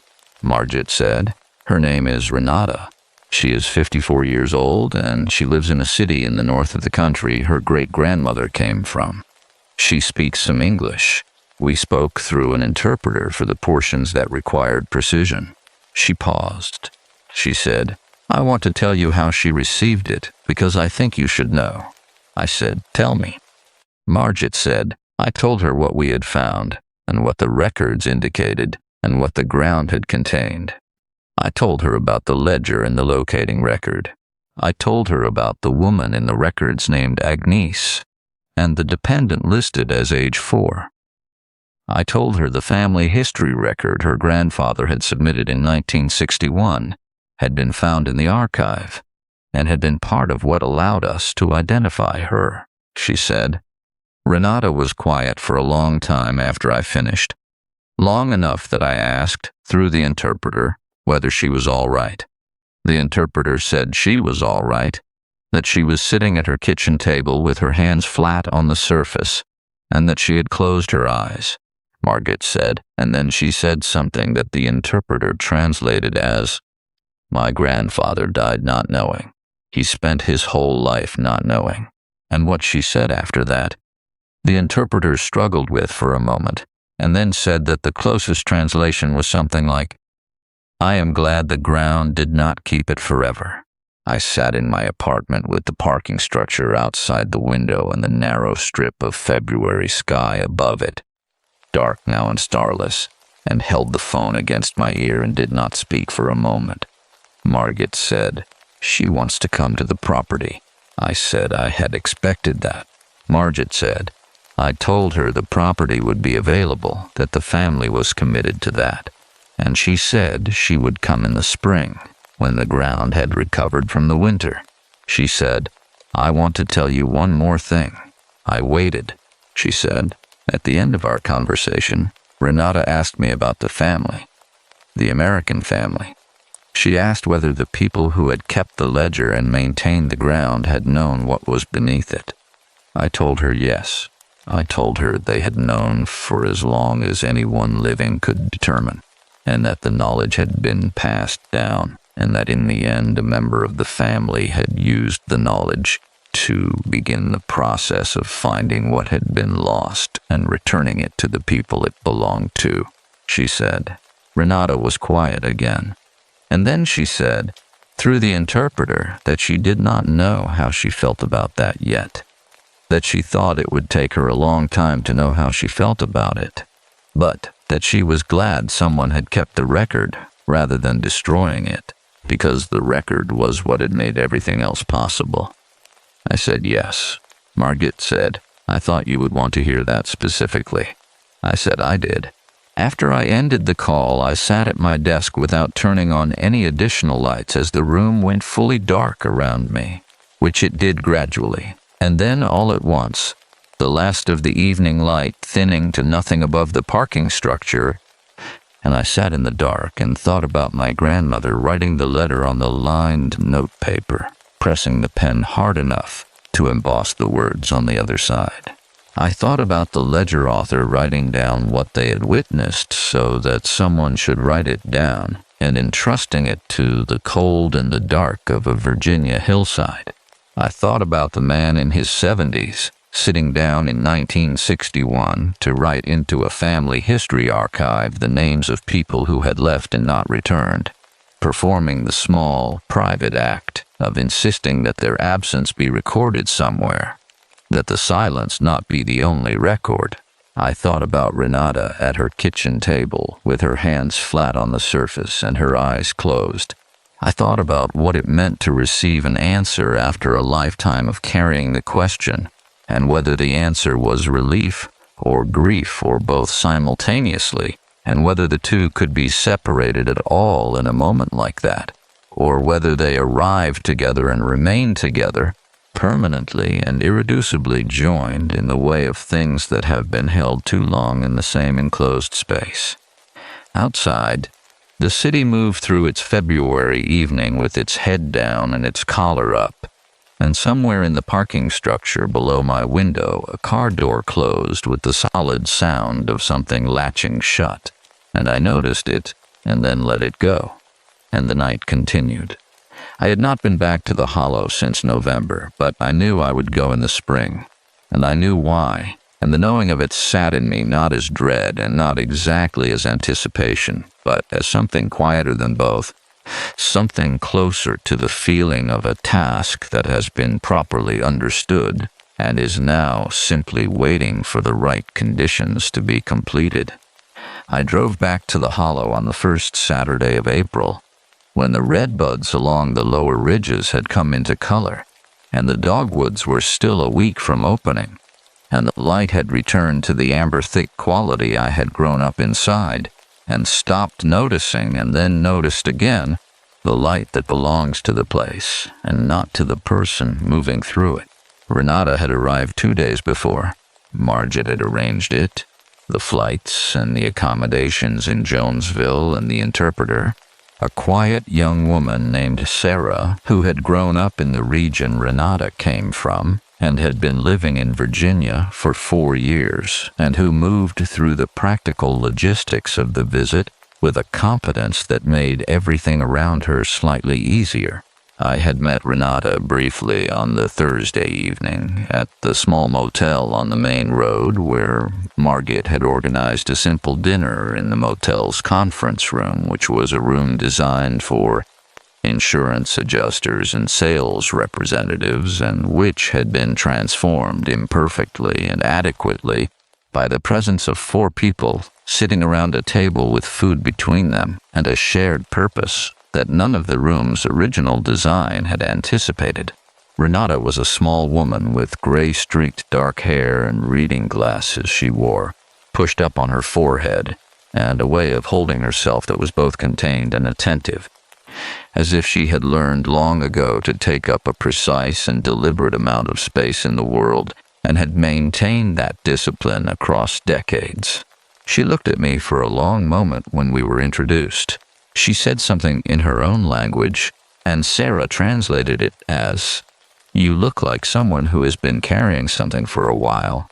I said, "My grandmother carried it longer." Sarah translated. Renata nodded, once, slowly, the nod of a person receiving information they already understood. We did not speak extensively that evening. There was food, and there was the careful, tentative exchange of people who have been brought together by grief and have not yet established the language they will use with each other. And there was Margit moving through the room with her deliberate, precise quality, providing structure the way a careful person provides structure, not by controlling but by being steady enough that the people around her can find their footing. I drove to the property on Saturday morning alone, arriving before the others, wanting a few minutes in the hollow before the day began. The gate was unlocked. The gravel drive was soft from the spring thaw, and my boots left clear prints in it. My grandmother's house held its white-painted stillness in the morning light, the tin roof wet from an overnight rain, the porch boards darker where the water had settled in the grain. I stood at the gate and looked at the north side of the property. The ground there had been restored after the formal work of the autumn and winter, carefully and methodically, by the same team that had conducted the examination, who understood that the restoration of the surface was not cosmetic but was itself a form of respect. The fence still stood. The posts my grandfather had driven were still in the ground, but the ground within the fence had been cleared of its leaf cover and then recovered with it, and something about the way the light fell on it this morning, the low, specific light of an April morning in a Virginia hollow, made it look different than it had in October, less closed, less withheld. I did not know if that was real or if it was what I needed to see. I thought it was probably both. Margit arrived with Renata and Sarah at 9 o'clock. Renata stepped out of the car and stood in the drive and looked at the property for a long time without speaking. She had dressed carefully, in dark clothes and good shoes that were slightly impractical for the soft ground, and I understood the care as intentional, as a form of ceremony she had imposed on herself for the occasion. She said something to Sarah. Sarah said she says it is smaller than she imagined. She does not mean that as a criticism. She means that she has been imagining this place for a long time, and the reality of it is she is looking for the right word. She says more ordinary than the imagining. She says ordinary is not the wrong word. She says ordinary is the right word. I said yes. Renata looked at me when Sarah translated that, and something in her expression shifted slightly, a barely perceptible easing, the expression of a person who has received, in a single syllable, confirmation that they are understood. We walked to the fence line together, the four of us. Margit stood slightly back, as she always did, providing presence without intruding on what did not belong to her. Sarah stood at Renata's right shoulder, close enough to translate immediately if needed, far enough to give her room. Renata stood at the fence and looked at the north side of the property for a long time. She had brought something in the pocket of her coat, a small object I could not see clearly, and she held it in her right hand, her fingers closed around it, not tightly but with the careful grip of something being carried rather than held. She said something quiet to Sarah. Sarah said, "She is asking whether it is all right to go through the gate." I opened it. Renata walked through alone. She walked to the center of the cleared and recovered ground, moving carefully on the soft earth, and she stopped there and stood still for a long time, with her face turned slightly upward, toward the ridge where the dogwoods were coming into their early white, and the redbuds held their particular color, which is not quite red and not quite purple, but something between the two that has no other name. She opened her right hand. The object was a small photograph, old enough that the surface had gone slightly opaque with age. She looked at it and then set it gently on the ground at her feet at the center of the cleared space, pressing one corner lightly into the soft earth so that it would not lift in the wind. She stood over it for a moment. Then she said something quietly in her own language, not to Sarah and not to any of us. A small number of words spoken at a normal conversational volume that carried across the still morning air with the quality of something that has been held a very long time. and is finally being given to the place it was meant for. Sarah did not translate it. I did not ask her to. Some things are not for the person standing at the fence. Renata stood there for a while longer, and then she turned and walked back through the gate, and I closed it behind her, and she looked at me with an expression that I did not have a word for in any language I knew, an expression that contained grief and something that was not relief but was adjacent to it, something that lives on the other side of a very long wait. She took my hand in both of hers and held it for a moment. She did not say anything, neither did I. We walked back to the drive, and Margit had somehow produced a thermos of coffee from the car, which was exactly the right thing, the single warm and ordinary thing the morning needed. And we stood in the gravel drive of my grandmother's house in the April light and drank it, and the hollow was quiet around us in the way that the hollow is quiet in the spring, which is a different quality of quiet than winter, less sealed and more open, the quiet of a place that is beginning again rather than holding still. Before they left, Renata paused at the car and said something to Sarah. Sarah said, "She wants you to know that she is glad it was your family who kept the record. She says she understands, now that she has been here, that keeping it was not a simple thing. She says her grandfather would have wanted to know this. She says she believes he does know, wherever he is. She says she is sorry for your grandmother, who carried this for so long without being able to put it down." I looked at the white-painted house, at the tin roof drying in the morning sun, at the porch where my grandmother had sat in the evenings with her coffee and her view of the hollow going toward dark. I said, "Tell her my grandmother would have been glad she came." Sarah translated. Renata listened, and her expression shifted again, that barely perceptible easing, and she nodded once in the slow and deliberate way she had, and got into the car.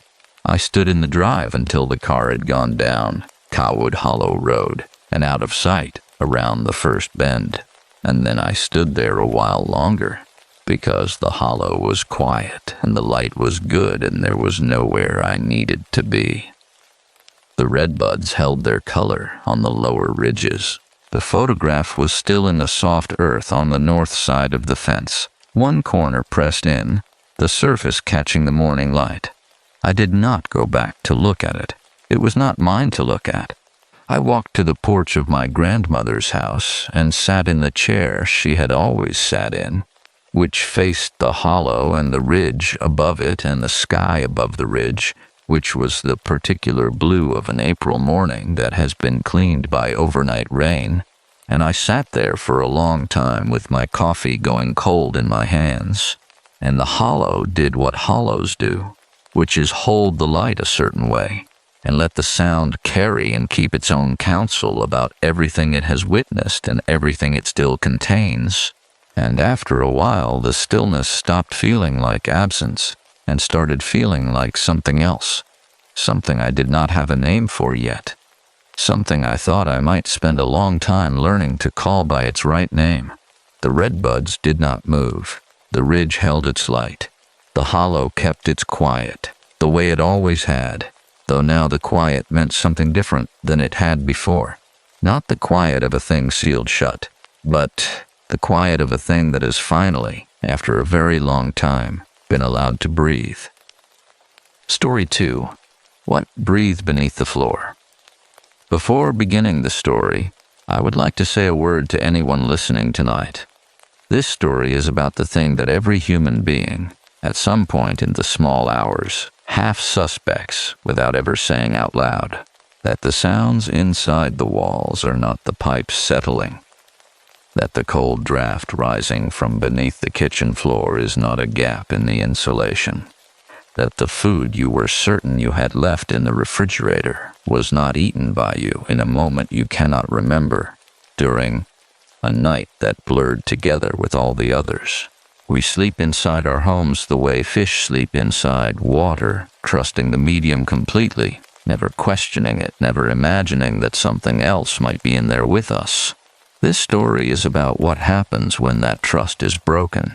Not loudly, not all at once, Slowly, the way a room goes is cold. If you are lying down right now, listening in the dark, I want you to do one thing for me before we begin. I want you to take one single breath and listen. Really listen to the space beneath your floor. Still comfortable? Good. The house on Concession Road 7 had been in Margaret Elaine Dowell's family for 61 years, which meant it had been in her family long enough to accumulate the particular kind of silence that old houses accumulate. Not the absence of sound, but its own dense, layered version of quiet, full of creaks and pops, and the slow exhalations of timber that has spent decades soaking up weather and letting it go again, season after season, like breathing. Margaret had inherited the house from her aunt, Dorothy, who had died of a stroke in the third week of March on a Tuesday, between the hours of 2 and 4 in the afternoon, alone in the downstairs bedroom, which still smelled faintly of Dorothy's particular combination of cedar and mentholated chest rub, and something older and earthier beneath both of those smells, something Margaret could never quite name, that she had simply always associated with the house itself. She was 43 years old when she moved in, and she had not lived in the country since she was a child, which meant that for the first several weeks, everything startled her, in the small, embarrassing way that the country startles people who have been living in cities long enough to forget what actual dark looks like, and what actual quiet sounds like, and how enormous a sky becomes when there are no buildings crowding it from the sides. Her nearest neighbor was a man named Gerald Pittock, who was 71 and grew soybeans on the 300 acres that butted up against her property line to the east, and who had waved at her exactly once from the seat of a tractor, moving away from her at considerable speed, which she had interpreted, fairly or unfairly, as the full extent of their relationship. To the west and south and north of her, there was simply field and tree line, and in the distance the gray flat shimmer of Georgian Bay on clear days when the light was right. She had taken an extended leave from her job at the Provincial Land Use Planning Office in Barrie, following a difficult 18 months that had ended with a divorce and a diagnosis of what her doctor diplomatically described as burnout, and her ex-husband undiplomatically described as her becoming someone he no longer recognized. Both descriptions felt accurate to her in different, equally exhausting ways. Dorothy's house had felt, when the lawyer called to explain the terms of the will, like something arriving precisely on time. The house itself was a 2-story Ontario vernacular farmhouse, built in 1958 with white aluminum siding over the original clapboard, a covered porch running the full length of the south face, 3 bedrooms upstairs, a kitchen and sitting room, and the small downstairs bedroom on the ground floor, and beneath all of that, a cold cellar. This was the part of the house that Margaret disliked from the very first morning she walked through it, trailing behind the estate lawyer's assistant, who had been assigned the job of showing her where the utilities were and where Dorothy kept the spare keys, and who had opened the door to the cold cellar with the cheerful detachment of someone who had never once in his life been afraid of a cellar, and had simply gestured downward into the darkness and said, "There is a sump pump down here, and it runs automatically. You will hear it sometimes at night. It is not cause for concern," and then closed the door again, and that had been that. Margaret had stood in front of that closed door for a moment, after the lawyer's assistant had moved on toward the utility room, and she had noticed 2 things. The first thing she noticed was the smell. It came from beneath the door, from the narrow gap between the bottom edge of the door and the old linoleum, and it was earthy and damp and cold, the way the smell of very deep soil is cold, and beneath that earthiness there was something else, something almost organic, almost warm, almost. She did not finish this thought, because it led somewhere she did not want to go that particular morning, standing alone in a dead woman's kitchen. The second thing she noticed was the temperature. Not the cold that came from beneath the door, that she had expected. It was the faint, almost imperceptible warmth that was also coming from beneath the door, mixed in with the cold, the way warm breath mixes into winter air, the way you can feel the heat of a body before you can see the body itself. She put it down to the sump pump. She locked the cold cellar door with the small key the assistant had left on the counter, dropped the key into her cardigan pocket, and went to make tea. The first week was ordinary in the way that first weeks in new, unfamiliar places are ordinary, full of the small adjustments of learning where the light switches are, learning which floorboards announce themselves, learning the specific grammar of the plumbing, the particular rhythm of the furnace cycling on and off in the early morning hours. She slept in Dorothy's bedroom because it was the largest, and because she had stripped the mattress and replaced it and repainted the walls a pale gray green that she found calming, and because the room had a small fireplace that she could use in the evenings, although she had not yet learned to build a fire properly and spent 3 separate evenings producing more smoke than heat before she developed something approximating competence. She slept well in those first days. She had expected not to. She had expected the usual anxiety of a new space, the unfamiliar sounds magnified by darkness, the brain running its inventory of threats in an environment it had not yet mapped. But the house was quiet in a way that felt almost deliberately kind, and she slept long and deeply in a way she had not slept in years. And she woke each morning feeling, if not happy exactly, then at least rested, which was close enough to happy that she could live with it. The first sign that something was not right was so small that she nearly did not register it as a sign at all. She had bought groceries on a Thursday, a full shop because the nearest supermarket was 20 minutes away, and she had learned quickly to buy enough to last a full week. She had bought a rotisserie chicken, 2 bags of salad greens, a dozen eggs, half a wheel of aged cheddar, a loaf of seeded rye bread, and a selection of other things, and she had placed them methodically in the refrigerator in the pantry, and she had made herself a proper dinner of chicken and salad and a glass of white wine, and felt, for the first time in a very long time, that the act of feeding herself was a pleasure rather than a chore. On the Saturday morning, 2 days after the shop, she went to the pantry for the rye bread, which she had eaten approximately 4 slices of, and she found that half the remaining loaf was gone. She stood in the pantry for a long moment, holding the bread bag, counting slices. She thought about this for several minutes, constructing and discarding explanations. She ate when she was stressed, and she had been stressed. She was not sleeping as well as she had believed, and sometimes she woke at night and moved through the kitchen without full consciousness. She had simply miscounted. She told herself this, and she believed it, and she put the bread bag back on the shelf and went and made her tea and sat at the kitchen table looking out across the field that ran north from the house, which was still stubbled with last autumn's soybean stalks, pale and broken in the March light, and she thought about nothing in particular, which was the thing she had moved here specifically to do. She did not think about the bread again for 4 days. Then the eggs went missing. Not all of them. She counted 8 in the carton on the Tuesday, and on the Thursday morning there were 5. She was quite certain of the 8. She had counted them, the way she was beginning, without quite admitting it to herself, to count things. She stood in front of the open refrigerator for a long time. She had not eaten 3 eggs in 2 days. She was quite certain of this. She closed the refrigerator, slowly, and she stood in the kitchen, and she listened to the house.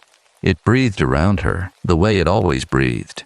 The tick of the baseboard heaters, the distant mechanical exhalation of the furnace, the faint pop of the roof timbers contracting in the cold, the small liquid murmur of the water heater beyond the utility room wall.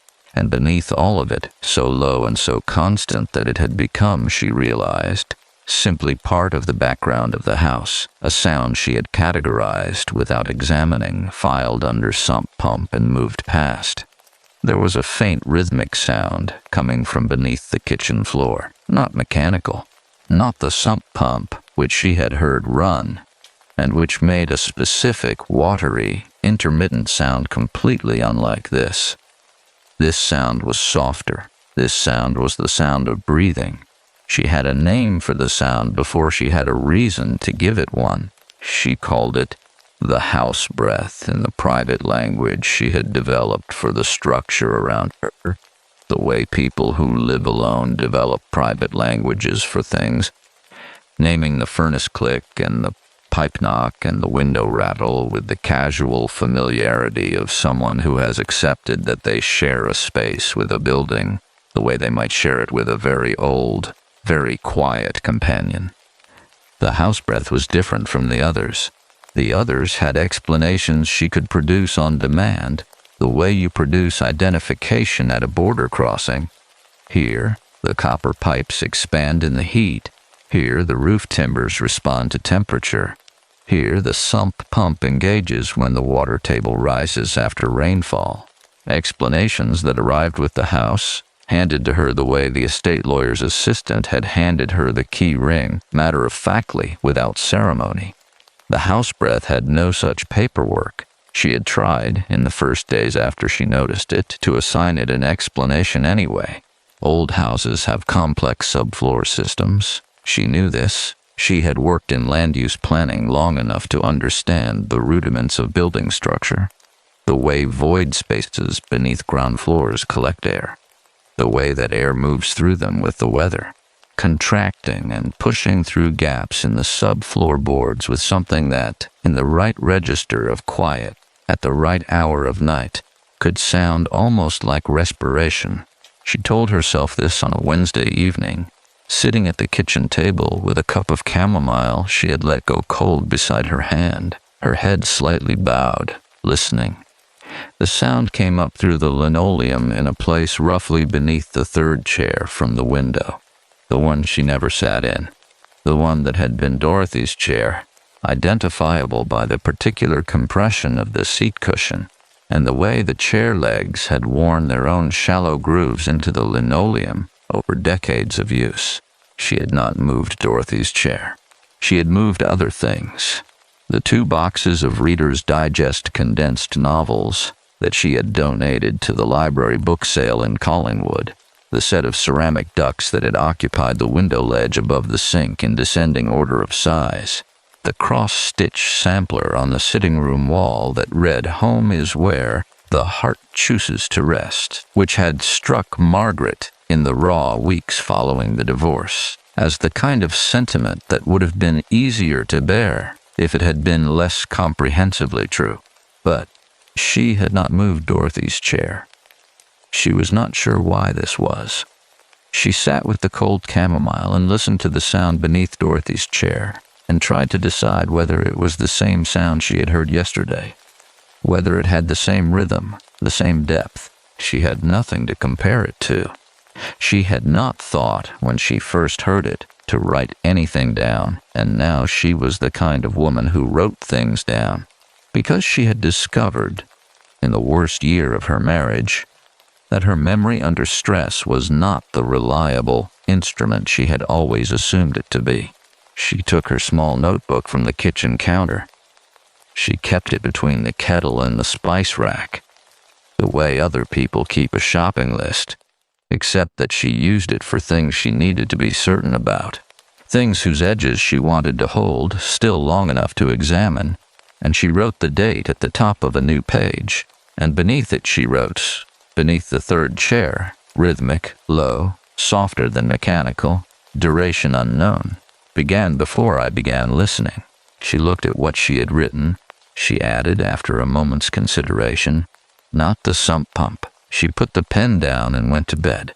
In the morning, she called the plumber in Stainer, whose number she had found on a card Dorothy had kept in the junk drawer along with rubber bands and a broken penknife and a photograph of a woman Margaret did not recognize, standing in front of a barn that did not appear to be on this property. She told the plumber that she was hearing sounds in the subfloor and wanted them looked at. He arrived the following afternoon in a white van, a man of around 60 named Clifford, with a gray beard and the unhurried manner of someone who had spent a professional lifetime listening to houses complain, and who had developed, through this experience, a kind of benign philosophical patience about whatever they might have to say. He moved through the kitchen with a flashlight, crouching at the baseboards, pressing his ear briefly to the linoleum in 2 places, straightening with the measured deliberateness of a man whose knees required that he think carefully about the distance between floor and standing. He said the subfloor looked sound, from what he could see through the register gaps. He said there was no evidence of water intrusion that would explain the movement of air she was describing. He said the sump pump in the cold cellar was functioning within normal parameters, although he noted, without elaboration, that the unit was an older model that he would not personally have chosen to keep running indefinitely. She asked him about the cold cellar. He paused, in a way that she noticed, though she could not have said precisely what she noticed about it, some small hesitation in the architecture of his response, a fraction of a second in which he appeared to be selecting something from among several available answers. He said the cold cellar was built below the frost line, as they all were, in the older farmhouses of this county. He said the connection between the cold cellar and the main subfloor cavity was a structural feature of this particular style of construction, which allowed air to circulate beneath the house and prevent the kind of moisture accumulation that would otherwise compromise the floor joists.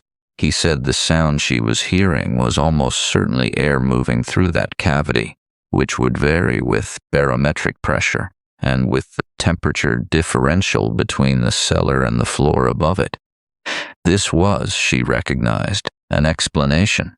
It had all the formal features of an explanation: the specificity, the technical vocabulary, the causal chain running from phenomenon to mechanism without gap or interruption. She thanked him and paid him in cash and watched his white van reverse down the gravel drive and turn onto Concession Road 7 and disappear behind the tree line. She stood on the porch for a moment after he left, in the raw late March air that still carried the specific cold of a Canadian winter that has not yet fully released its grip on the ground, a cold that comes up through boot soles, that settles in the ankles and climbs. And she looked at the house from outside, the way you can sometimes see a thing more clearly when you step away from it. The house looked entirely ordinary. White aluminum siding, green shutters. The covered porch where she was standing, with its 2 weathered Muskoka chairs that no one had sat in since at least the previous summer. The one upstairs window that she had never been able to open that appeared to be painted shut, with its old lace curtain hanging behind the glass. She had not touched that curtain, had not gone into the room that contained it, which had been Dorothy's sewing room, and was still full of Dorothy's things in a way that Margaret was not yet ready to address. She went back inside. She stood in the kitchen. The sound was there. She pulled Dorothy's chair away from the table and crouched down beside it, placing her palm flat against the linoleum, and held very still. The sound moved up through her palm into her wrist and along her forearm, faint as a signal traveling a great distance, faint as a heartbeat heard through a wall. It was not air moving through a cavity. She had put her hand against enough walls in her life, against enough heating ducts and vibrating pipes and humming appliances, to know what mechanical vibration felt like against the skin, the hard, even, characterless pulse of something driven by electricity or pressure, without pause or variation. This had variation. This had the faint, uneven rhythm of something that was doing what it was doing without thinking about it. She took her hand off the floor. She sat back on her heels, and she breathed, and she looked at Dorothy's chair, and then at the cold cellar door, visible through the kitchen doorway, painted the same pale cream as the rest of the woodwork, with its small brass handle and the old key she had taken from the counter on her first day, and dropped into her cardigan pocket and had not used since. She had not been back to that door. She knew this.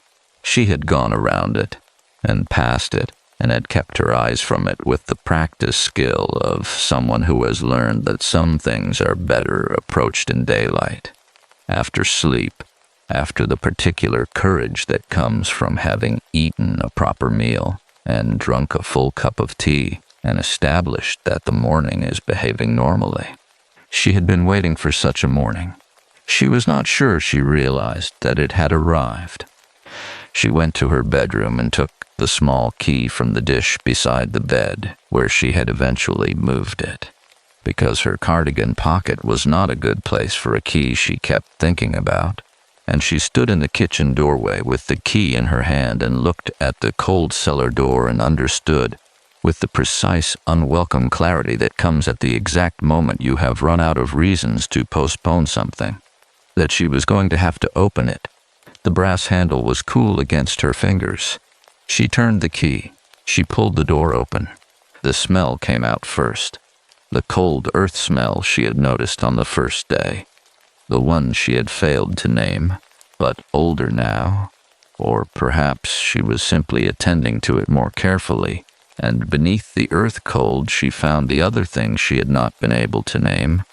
The thing that sat beneath the damp and the mineral cold of deep soil. She stood at the top of the narrow stairs, looking down into the darkness that the single bare bulb, when she pulled the string, did not so much illuminate as divide. The small hard circle of light in the center of the cellar floor, and then the profound shadow at every edge, where the concrete block walls retreated into corners that the bulb could not reach. The cellar was perhaps 4 meters by 5, shelving on 3 walls, old wooden shelving that Dorothy had used for preserves, still bearing the rings and stains of mason jars, a few empty ones remaining, their lids rusted to the threads. The sump pump in the far corner, its float mechanism just visible above the rim of the sump basin, the discharge pipe running up the wall and through a small penetration in the concrete to the exterior.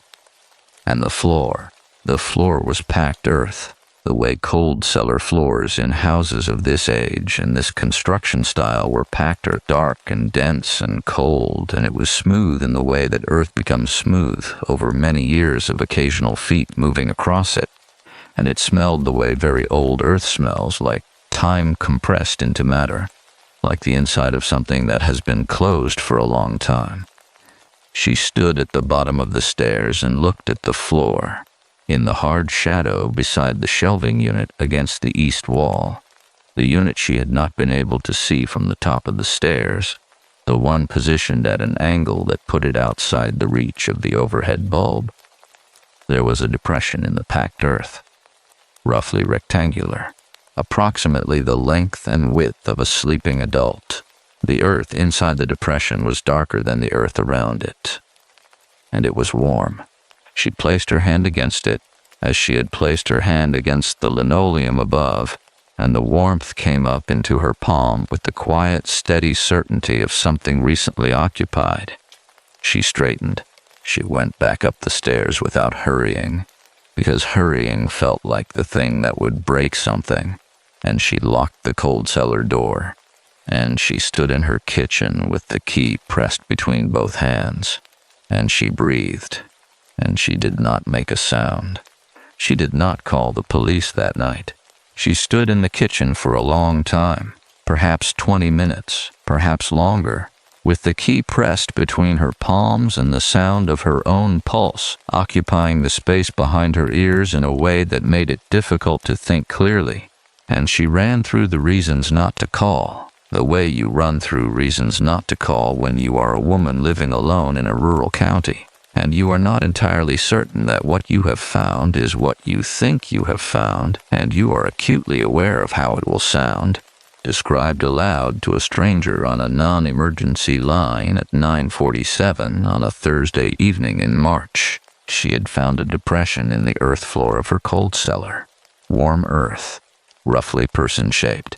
She said this to herself quietly, not aloud, just the shape of the words in her mind, and listened to how it landed. It landed the way things land, when they are both completely true and completely insufficient, true in every particular, and yet somehow failing to convey the thing that mattered most about them. The way a medical description of grief as an adaptive stress response to loss is accurate in every word and wrong about everything. She put the key in the kitchen drawer, beneath the folded tea towels, not in the dish beside her bed, not in her cardigan pocket. She put it somewhere she would have to look for it. She was not ready to examine what this meant. She ate a bowl of soup standing at the counter, because sitting felt like a commitment she was not prepared to make. She ate without tasting it, the way you eat when the act of eating is purely maintenance, purely the body insisting on its own continuance regardless of what the mind is doing. She washed the bowl, she dried it, she put it away in the correct cupboard, she went upstairs. She lay in the bed in the dark, in Dorothy's bedroom, with the pale gray-green walls that she had chosen for their quality of calm, and she looked at the ceiling. The house breath was audible even from here, even through the insulated mass of the ground floor between her and the kitchen, rising through the boards and the plaster, and the accumulated layers of the house's own substance, with the patient persistence of something that had long since stopped caring whether it was heard or not. She had been sleeping in this room for 26 days, 26 nights.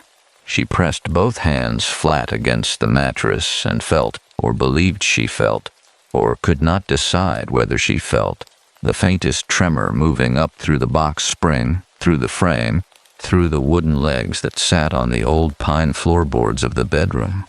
A tremor so small it existed at the boundary between sensation and imagination, at the exact place where the body's instruments are no longer reliable reporters. She thought about Dorothy. She had not thought about Dorothy very much since moving in, which was its own kind of information about the state of her interior life. She had been so occupied with the project of managing herself, of performing the daily maintenance of a person in recovery from a difficult period, that she had not made much room for grief of the ordinary kind, the kind that arrives after a loss that was not traumatic, the death of an elderly aunt who had lived a full life and left the world without violence or suffering, on a Tuesday afternoon in March, alone but not in distress, in the bedroom down the hall. Dorothy had been 68 years ago. Dorothy had been a woman of few words and strong opinions and very specific habits, who had lived alone in this house for the last 19 years of her life, following the death of Margaret's uncle Raymond, and who had managed 300 acres of leased farmland and a large kitchen garden and her own considerable interior life, with the self-sufficient composure of someone who had arrived long ago at a private understanding with solitude that did not require renegotiation. Margaret had visited her perhaps twice a year. She had not thought to ask Dorothy whether anything was wrong with the house. She lay in the dark and understood, with the slow sideways arrival of a thought that has been waiting at the edge of consciousness for some time, that she had also not thought to ask the estate lawyer whether anyone else had been in the house between Dorothy's death in March, Margaret's arrival in late April. 6 weeks. She had assumed the house had been empty for weeks. She had assumed this the way she assumed most things that seemed self-evident, without checking, without troubling the assumption with examination, the way you trust a floor to hold your weight without first testing it. Because floors have always held your weight, and there is no particular reason, on any given morning, to believe that this one will be different. She got out of bed at 2:14 in the morning, because lying still had become intolerable in the specific way that lying still becomes intolerable when the body has decided, against the mind's instructions, that this is not a situation in which rest is appropriate. She put on her wool socks and her cardigan, and she went downstairs, turning on every light, as she passed each switch, filling the house with the particular quality of late-night artificial light that makes familiar spaces look slightly unconvincing, like stage sets of themselves. She went to the kitchen drawer and found the key beneath the tea towels on the second attempt. She did not open the cold cellar door. She stood in front of it. She put her hand flat against the painted wood of the door itself, not the handle, not the keyhole, just the broad flat surface of the door, and held it there. The door was warmer than the surrounding wall. Not dramatically, not the warmth of a radiator or a heating duct immediately behind it. A subtler warmth, the kind that accumulates in an enclosed space over many hours when something inside it is generating a small and continuous amount of heat. She took her hand off the door. She sat down at the kitchen table, in her own chair, the one that was not Dorothy's, and she opened her notebook and she wrote for a long time. She wrote down the bread, and the eggs, and the plumber's visit, and the depression in the cellar floor, and the warmth of the door, and the sound, and the warmth she had felt, or believed she had felt, rising through the mattress. She wrote it all down in the orderly, precise way she wrote things when she needed to hold them still. And when she finished, she sat back and read what she had written. She read it twice. Then she picked up her phone and called the non-emergency line for Simcoe County OPP. The officer who answered had the careful, neutral voice of someone trained to receive unusual information without allowing their response to shape the caller's account. She told him what she had written in the notebook. She read directly from it, because reading from the notebook meant she would not soften anything or omit anything or qualify anything in the moment of saying it aloud. When she finished, there was a brief pause on the line. The officer asked her to confirm the municipal address. She confirmed it. He asked whether she believed she was in immediate danger. She considered this question with the seriousness it deserved, because it was a serious question, and because she wanted to answer it accurately rather than reassuringly. She said she did not know. She said she did not know whether what she had found was evidence of a current presence or a historical one, whether the warmth of the earth was recent or residual, whether the sound she heard at night was connected to the depression in the floor, or was precisely what the plumber had told her it was. She said, "I am a methodical person, and I have been trying very hard to find a methodical explanation for these things, and I have not been able to find one that accounts for all of them simultaneously." Another brief pause. The officer said he would send a unit out in the morning. She said she would appreciate that. She did not sleep again that night. She sat at the kitchen table with the notebook open in front of her and a second cup of tea she had made and not drunk, and she looked at the cold cellar door, and she listened to the sound beneath the floor, and she thought about the particular kind of courage required to sit very still in a lit kitchen in the small hours and wait for morning, and decided that it was not so different from other kinds of courage she had been practicing lately. The courage of not knowing, the courage of proceeding without certainty, the courage of continuing to occupy a space that no longer felt entirely yours, the courage of staying. She had spent 18 months getting very good at leaving. She would try this other thing for now. At 7:15, as the light outside shifted from the flat charcoal of deep early morning to the tentative gray gold of a March sunrise coming through a ceiling of low cloud, she heard a sound from directly beneath her feet that was not the house breath and not the sump pump and not the pipes. It was the sound of something shifting its weight. Deliberate, adjacent to the cold cellar door, just below the linoleum, in the narrow void between the subfloor and the cold cellar ceiling, in the space that Clifford the plumber had told her existed in houses of this construction style to allow air to circulate and prevent moisture from compromising the floor joists. That space. She looked down at the linoleum, and the linoleum looked back up at her, pale and patterned and entirely ordinary, and she sat very still, and she did not make a sound, and she waited for whatever was beneath it to do the same. It did not do the same. It shifted again, and this time she heard something else. Something she would spend a very long time afterward trying to describe accurately and would never quite manage, because the closest word she could find for it was the word that frightened her most, and the word was careful. Whatever moved beneath the floor of her kitchen at 7:19 on a Friday morning in late March moved carefully. It moved like something that knew exactly where it was. The OPP unit arrived at 8:52. 2 officers, a man and a woman, in a white cruiser with the blue and gold stripe running its length, who pulled into the gravel drive with the unhurried professionalism of people responding to a call that their dispatch system had categorized as a welfare check with possible trespass concern, which was not, Margaret understood, the highest category of urgency available to the Simcoe County Detachment on a Friday morning in late March.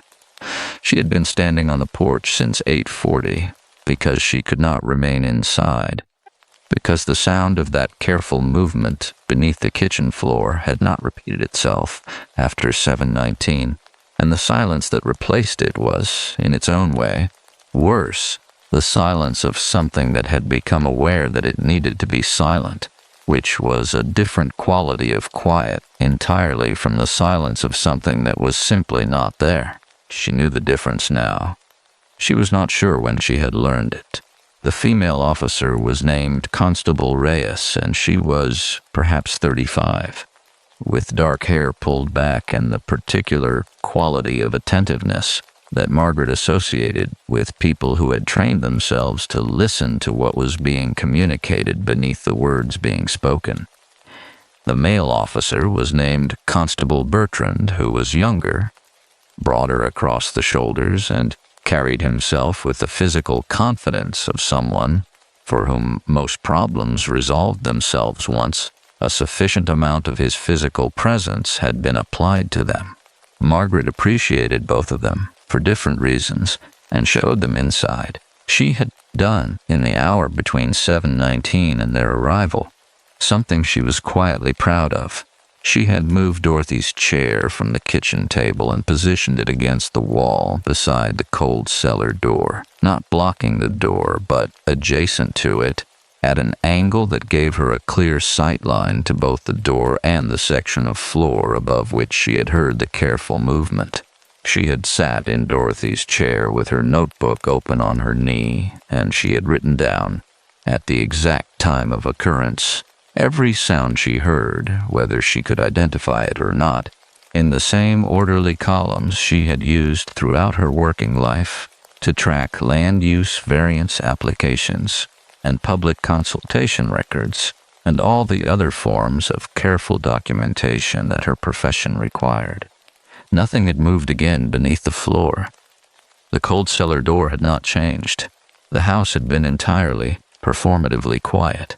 She showed Constable Reyes the notebook first, because Constable Reyes was the one who had asked to see it. The constable read through the entries with the same careful attention she had applied to everything else, her expression neither skeptical nor credulous, simply receiving.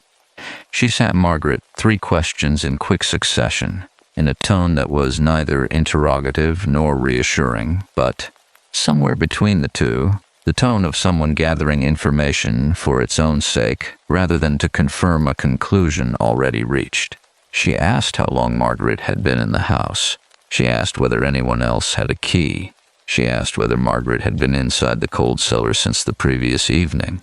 Margaret answered, 26 days. She did not know. No. Constable Reyes looked at the cold cellar door for a moment, then at the key in Margaret's hand, which Margaret had been holding since she retrieved it from the tea towel drawer and had not set down since. Not during the phone call, and not during the long quiet hours of sitting in Dorothy's chair, and not when she went to stand on the porch to wait for the cruiser. Bertrand asked whether there was another entrance to the cold cellar. Margaret said she did not know of one. He asked whether there was exterior access to the crawl space beneath the house. A hatch, a vent cover, anything at grade level on the exterior foundation, she said. She had not examined the exterior foundation closely. He nodded once and went back outside without further comment, and through the kitchen window she watched him move around the south side of the house in the flat morning light, unhurried, hands at his sides, looking at the foundation. Reyes asked whether she might open the cold cellar door now. Margaret handed her the key. She watched Constable Reyes fit the key into the lock and turn it with the steady, deliberate hands of someone who had opened doors containing unknown things before, and had organized her nervous system around the requirement of doing so without hesitation. And Margaret found herself experiencing a complicated admixture of gratitude and guilt. Gratitude that someone else was opening the door, guilt about the gratitude, and beneath both of those, something quieter and more difficult to name, something that felt almost like grief, as though she had been expecting something to be true for long enough that its confirmation would be a loss rather than a revelation. The door swung inward. The smell came out the way it always came out, earth and cold and the other thing, the thing Margaret had still not named. Reyes pulled the light cord. The bare bulb divided the cellar into its familiar geometry of light and deep peripheral shadow. She went down the stairs without asking Margaret to follow, and Margaret followed anyway, because she was the kind of woman who needed to see things for herself, who had learned, over a difficult year and a half, that the things she had looked away from had not, in their unobserved state, become less true. The depression in the earth floor beside the east shelving unit was still there. It was larger than Margaret remembered. Not dramatically, not the kind of difference that announced itself. The kind of difference that made her uncertain whether she was remembering correctly, whether her original observation had been precise enough to measure against the current reality, whether the difference was in the cellar floor or in the instrument of her own perception. She said, "It was not that wide last night." Reyes crouched beside the depression with a small flashlight she had produced from her belt and moved the beam slowly across its surface. She said nothing for a long moment. She put her hand against the earth, the way Margaret had put her hand against the earth, and held it there. She said, "It is still warm." Her voice was entirely level. She stood and moved the flashlight beam to the east wall, along the base of the shelving unit, and then to the north wall, and then up to the ceiling of the cellar, which was the underside of the kitchen subfloor. The rough timber joists visible between the insulation bats, the old wiring running in its cloth sheathing along the nearest joist, the water supply pipes bracketed to the next one over, and in the corner where the north wall met the east wall, where the shelving unit's back panel almost but did not quite reach the concrete block, a gap of perhaps 30 centimeters between the shelving and the wall, which disappeared up into the joist cavity above. The beam of Reyes's flashlight found something that stopped her moving it further. A folded blanket, gray wool, old, pushed back into the gap between the shelf and the wall, compressed into the space as though by someone familiar with the available geometry, someone who had calculated precisely how far back a folded blanket needed to be to disappear from the sight line of anyone standing at the bottom of the stairs, looking straight ahead. Beside the blanket, a tin cup. Beside the tin cup, a stub of candle on a small square of aluminum foil, the wax pooled and resolidified in the particular way that candles pool when they are allowed to burn down completely and then cool in still air.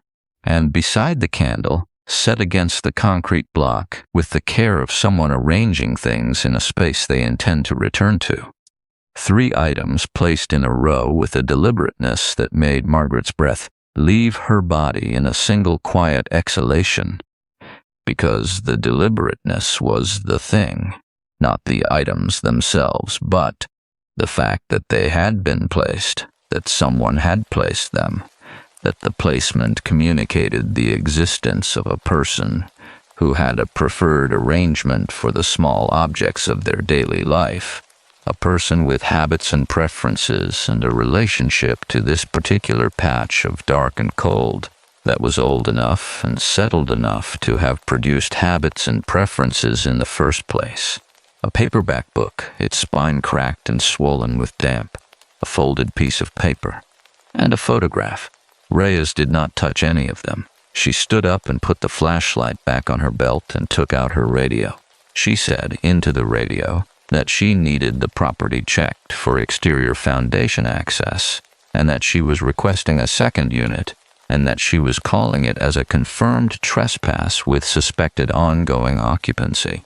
The words ongoing occupancy moved through the cold cellar air and settled against Margaret's skin like the temperature of the room itself. Not shocking, because some part of her had been assembling this conclusion from its component parts for days, had been refusing to complete the assembly the way you refuse to complete a sentence you do not want to have said.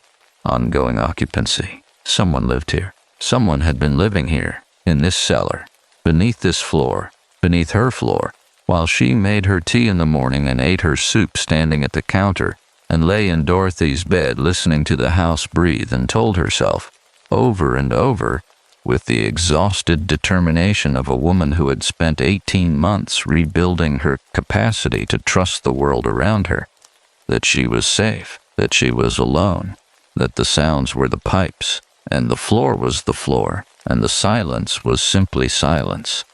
She sat down on the bottom step of the cellar stairs, 'cause her legs had communicated their intention to stop supporting her weight, whether she approved of this decision or not. She sat on the step and she looked at the folded piece of paper, propped against the concrete block wall in the circle of the bare bulb's light. She could not read it from here. She did not move toward it. She sat very still, and she breathed, and she looked at the photograph instead. The one item she could partially make out from the step, a small rectangle of faded color print, the kind of photograph produced by a drugstore processing machine sometime in the 1990s, judging by the particular color saturation and the white border. It showed a kitchen. She could see that much from the step. A kitchen she recognized, because she cooked in it every morning and sat in it every evening, and had stood in it last night at 2:14 in the morning with her, hand pressed flat against the cold cellar door, feeling the warmth that accumulated inside an enclosed space when something inside it had been generating heat for hours. Her kitchen. Dorothy's kitchen. The same kitchen, photographed from an angle that she could not account for. Not from the doorway, not from the window, not from any position available to a person standing in the room. From below, from beneath the floor, through a gap in the boards that she had never noticed, had never thought to look for, had never imagined existed, because floors are floors and you do not look at them as potential vantage points, as positions from which a hidden eye might look upward through a thin seam of darkness and observe, in the strip of light and warmth above, the unremarkable and private movements of a woman who believed, with every reasonable justification, that she was completely alone. Constable Bertrand found the hatch at 9:10. It was on the north face of the foundation, set into the concrete block at ground level, concealed behind the remains of a lattice panel that had been nailed across the foundation skirt at some point in the previous decade. The kind of lattice that is sold at hardware stores in 8-foot sections for the purpose of hiding the space beneath a deck or a porch. And that, when weathered to the same gray as the surrounding wood trim, becomes invisible in the way that things become invisible, when they have been in a place long enough to be absorbed into the assumption of the place. The hatch itself was a simple wooden panel, 20 inches by 24, fitted into a rough opening in the foundation block that had been cut, by the look of the edges, with a cold chisel and considerable patience, over a period of time long enough to have produced the particular smoothness of repeatedly handled concrete edges. The hatch was not locked. It was held in place by two small barrel bolts, the kind that cost less than $2 at any hardware store, seated into a wooden frame that had been glued and screwed to the interior face of the concrete with construction adhesive and masonry anchors that were not original to the foundation. Someone had built this. Someone had built it carefully, and over time, and with the right tools, sourced and brought to the site, and used in the correct sequence, which meant the building of it had been planned, had been thought through in advance, the word arrived in Margaret's mind with the particular weight of words that are accurate in ways you wish they were not, inhabited as a project, before the space itself was inhabited as a dwelling. Bertrand photographed the hatch from 4 angles before he touched it. He had called it in and been told that the Barry detachment was sending a plainclothes officer and a forensic identification unit, and that until they arrived, the scene was to be preserved, which meant that the items in the cell, the blanket, the tin cup, the candle, the paperback, the folded paper, the photograph, were not to be moved or examined more closely. Margaret was grateful for this instruction, and she was also, beneath the gratitude, aware of a competing feeling that she could only describe as the need to read the folded paper, a need that had been growing since the moment Reyes's flashlight found it propped against the concrete block. And that had nothing to do with curiosity in the ordinary sense, and everything to do with the specific urgent human requirement to understand who had been inside the same walls as you, breathing the same air as you, living the parallel and secret life of a person who knew everything about your daily movements, and about whom you knew nothing at all. She sat on the porch while the officers worked. Reyes had asked her to wait outside, with the gentle firmness of someone making a request that was also an instruction, and had brought her the mug of tea that Margaret had abandoned on the kitchen counter before guiding her to the porch with a hand briefly on her shoulder blade. Not intrusive, just present, the touch of a person who understood that bodies under stress benefit from the acknowledgement that they exist in space and are not entirely alone in it. The morning had opened up while she was in the cellar. The cloud cover had broken along the western horizon, and the light coming across the soybean field had the quality of late winter light on the verge of becoming something else. Still pale, still thin, but with a different angle to it, a different temperature, a suggestion of something accumulating behind it. She held the mug of tea in both hands and looked at the field. She thought about Dorothy. Not the Dorothy of the last years, the self-sufficient woman of few words who had lived alone in this house for 19 years and managed her solitude with the efficiency of someone who had made a private peace with it. She thought about the Dorothy of Margaret's childhood, the aunt who had come to visit in the summers, who had smelled of cedar and something clean and sharp that Margaret had identified only as an adult as wood smoke, and who had sat at the kitchen table of Margaret's parents' house in Barry, drinking tea and talking with a directness that Margaret had found, as a child, slightly alarming, and, as an adult, increasingly enviable. Dorothy had never, in all those summer visits, mentioned anything unusual about the house. But Dorothy had also been a woman who did not mention things she had decided were hers to carry alone.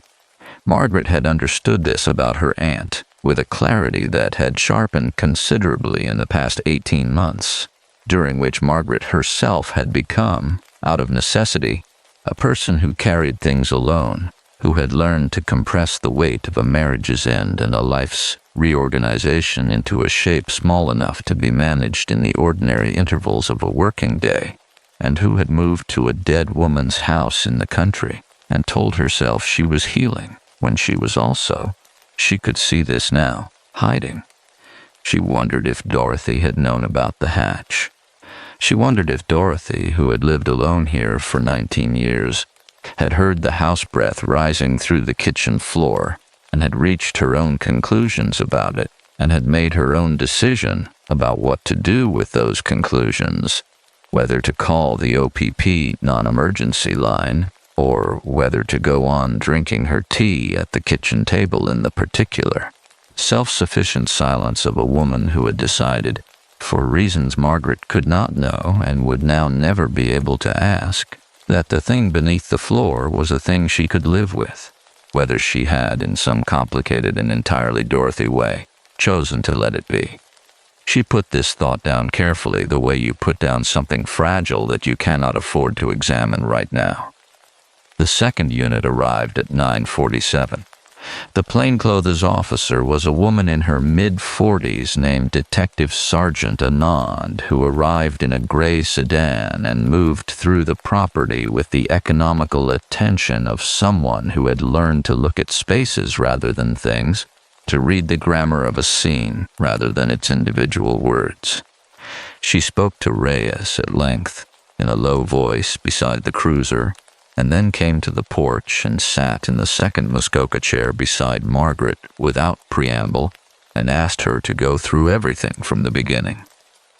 Margaret went through everything from the beginning. She spoke for perhaps 20 minutes, using the notebook, reading the dated entries in sequence.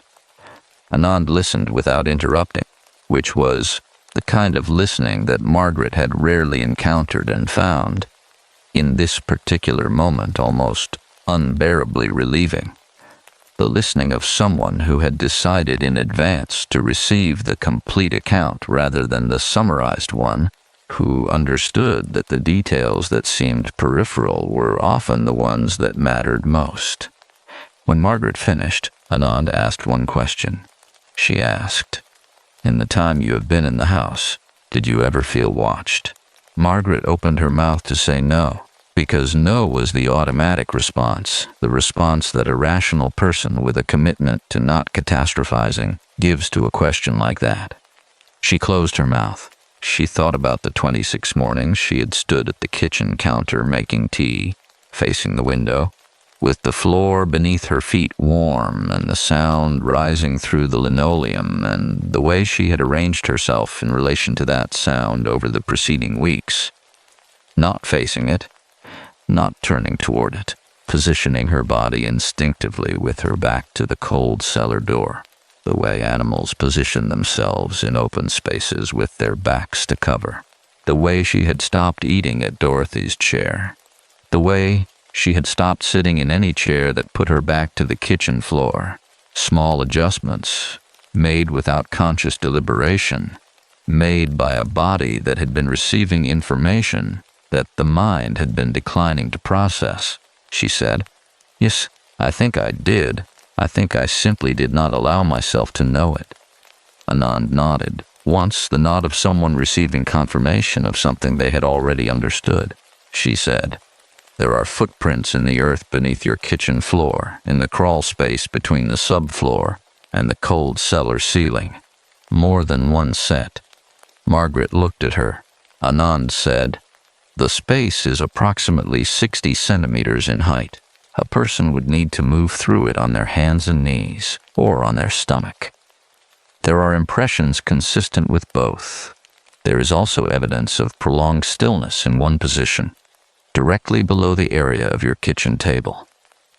Margaret heard this. She sat with it, directly below the area of your kitchen table, directly below the place where she had sat every morning with her tea, directly below the place where she had eaten and read and written in her notebook and cried, twice, on evenings when the specific weight of the previous year had made itself felt in a way she had not been able to manage quietly enough to contain to her own chest. She had not been alone for any of it. She looked out at the soybean field, at the pale winter light coming across it with its suggestion of something accumulating, and she felt something move through her that was not fear. Fear she had been managing since the previous evening, had compressed and organized and filed under things currently being handled, but something older and more disorienting than fear. The retroactive alteration of 26 days. Every moment she had believed herself private, now revised. Every moment she had believed herself unseen, now looked back at from below. She said to Anand, in a voice that was steadier than she felt it had any right to be, "Do you know who it is?" Anand said, "Yet. We are working on it. The items in the cellar will help." She paused, with the deliberateness of someone deciding how much of what they know is appropriate to share at this stage of an investigation, weighing professional caution against the basic human requirement of the woman sitting beside her to be treated as someone capable of receiving the truth. She said, "The blanket in the cellar is very old. The candle has been replaced multiple times, based on the layering of the wax residue on the foil. The book is a copy of a novel published in 1989.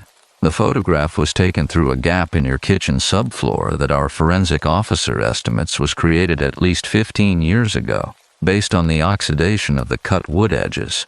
Margaret turned to look at her. 15 years. Anand met her eyes and held them steadily and said nothing more, because nothing more was required. Margaret sat in Dorothy's Muskoka chair on Dorothy's porch in the pale late winter light, and understood that she had not inherited the house at all. She had inherited the secret that the house had been keeping. And Dorothy had known. Dorothy had known, and she had lived with it for years beyond counting, alone in this house in the country, with the sound rising through the kitchen floor and the warmth coming up through the linoleum, and she had drunk her tea and tended her kitchen garden and leased her 300 acres and maintained her self-sufficient silence. And she had died on a Tuesday afternoon in March, alone in the downstairs bedroom, without telling a single living person what lived beneath her floor. Margaret pressed both hands flat against the arms of the Muskoka chair and breathed. Outside, across the field, Gerald Pittock's tractor appeared at the far tree line, moving slowly along the eastern property boundary, too distant to show anything of the man on it except the fact of his presence, moving parallel to hers, entirely separate, entirely unaware. She watched it until it disappeared. The forensic identification unit finished with the cellar at 2:30 in the afternoon.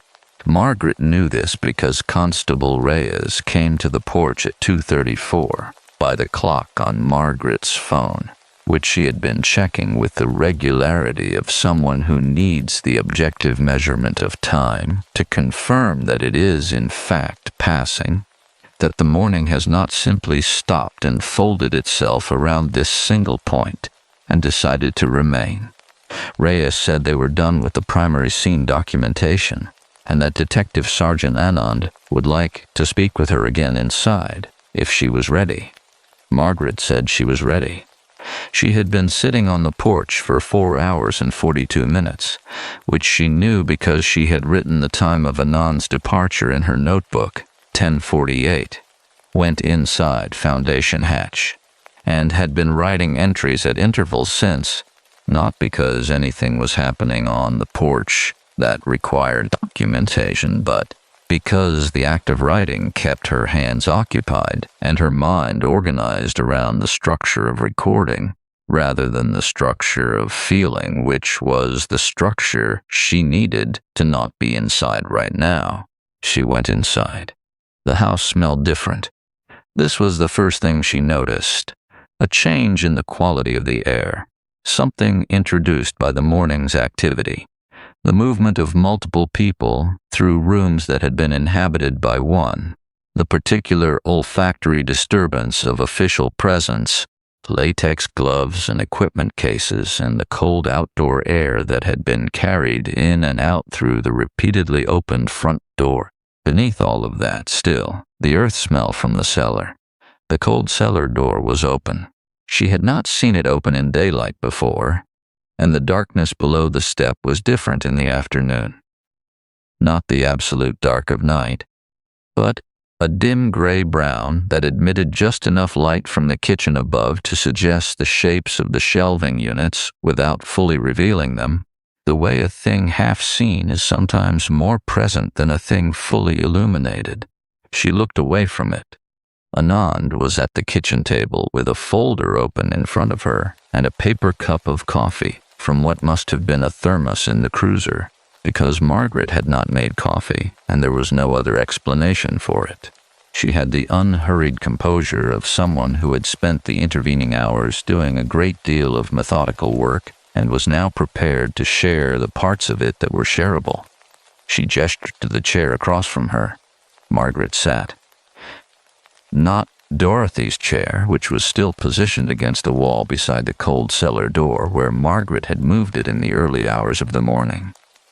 Her own chair, she noted, without examining the thought that sitting in her own chair felt different than it had yesterday. That the chair and the table and the kitchen around them had undergone some subtle reclassification that she could not yet name. Anand said, "I want to share some of what we have found, and I want to be straightforward with you about what we know and what we do not yet know, because I think you are someone who does better with accurate information than with managed information. And I would like to treat you accordingly." Margaret said she appreciated that. Anand opened the folder. She said, "The photograph found in the cellar is one of 11 photographs recovered from the space today. The others were found in a sealed plastic container, pushed into the joist cavity above the crawl space, accessible from side the cellar by removing a section of insulation bat that had been cut and replaced to conceal the opening. The photographs span what our forensic photographer estimates, based on image quality, print stock, and processing characteristics, to be a period of approximately 20 years. She paused. She said, "They are all photographs of this kitchen, taken from the same position, through the same gap in the subfloor, at different times of day and in different seasons, based on the quality and angle of natural light in the images." Margaret looked at the table surface. Anand continued, "The majority of the photographs show a woman we believe to be your aunt, Dorothy Elaine Hargreave, engaged in ordinary domestic activities, preparing food, reading, sitting at this table.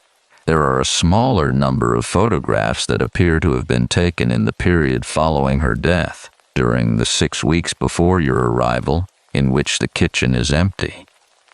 And there are 4 photographs that were taken after your arrival." Margaret looked up. Anand met her eyes. She said, "You appear in 2 of them."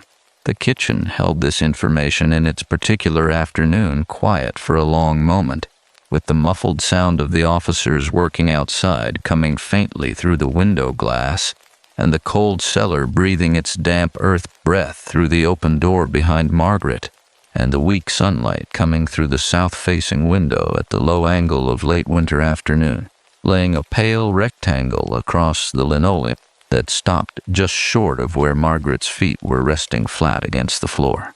She said, "What am I doing?" Anand said, "In one you are standing at the counter. In the other you are sitting at this table with a notebook open in front of you. Both photographs were taken at night, based on the darkness visible through the kitchen window behind you. Our forensic officer estimates they were taken within the last 2 weeks. 2 weeks. Margaret sat with this. 2 weeks ago, she had been sitting at this table, and the notebook had been open, and the tea had gone cold beside her hand, and she had been listening to the house breath and writing things down and telling herself she was being methodical, she was being rational. She was approaching this situation with the orderly precision of a person who had learned to trust observable evidence over instinct. While below her, in the 60 centimeters of crawl space between the kitchen subfloor and the cold cellar ceiling, something had been looking up through a gap in the boards and documenting her.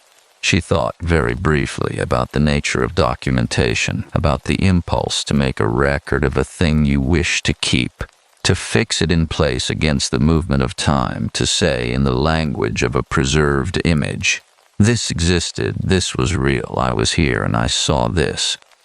And the seeing of it mattered enough to me to make it permanent. She understood the impulse. She did not find the understanding comforting. Anand said, We have a partial identification. The folded paper recovered from the cellar is a letter, handwritten, addressed to your aunt by name. It is not signed with a full name, only initials. But the content of the letter, combined with other evidence in the space, suggests that the individual has been using this property as a primary residence for a significant period.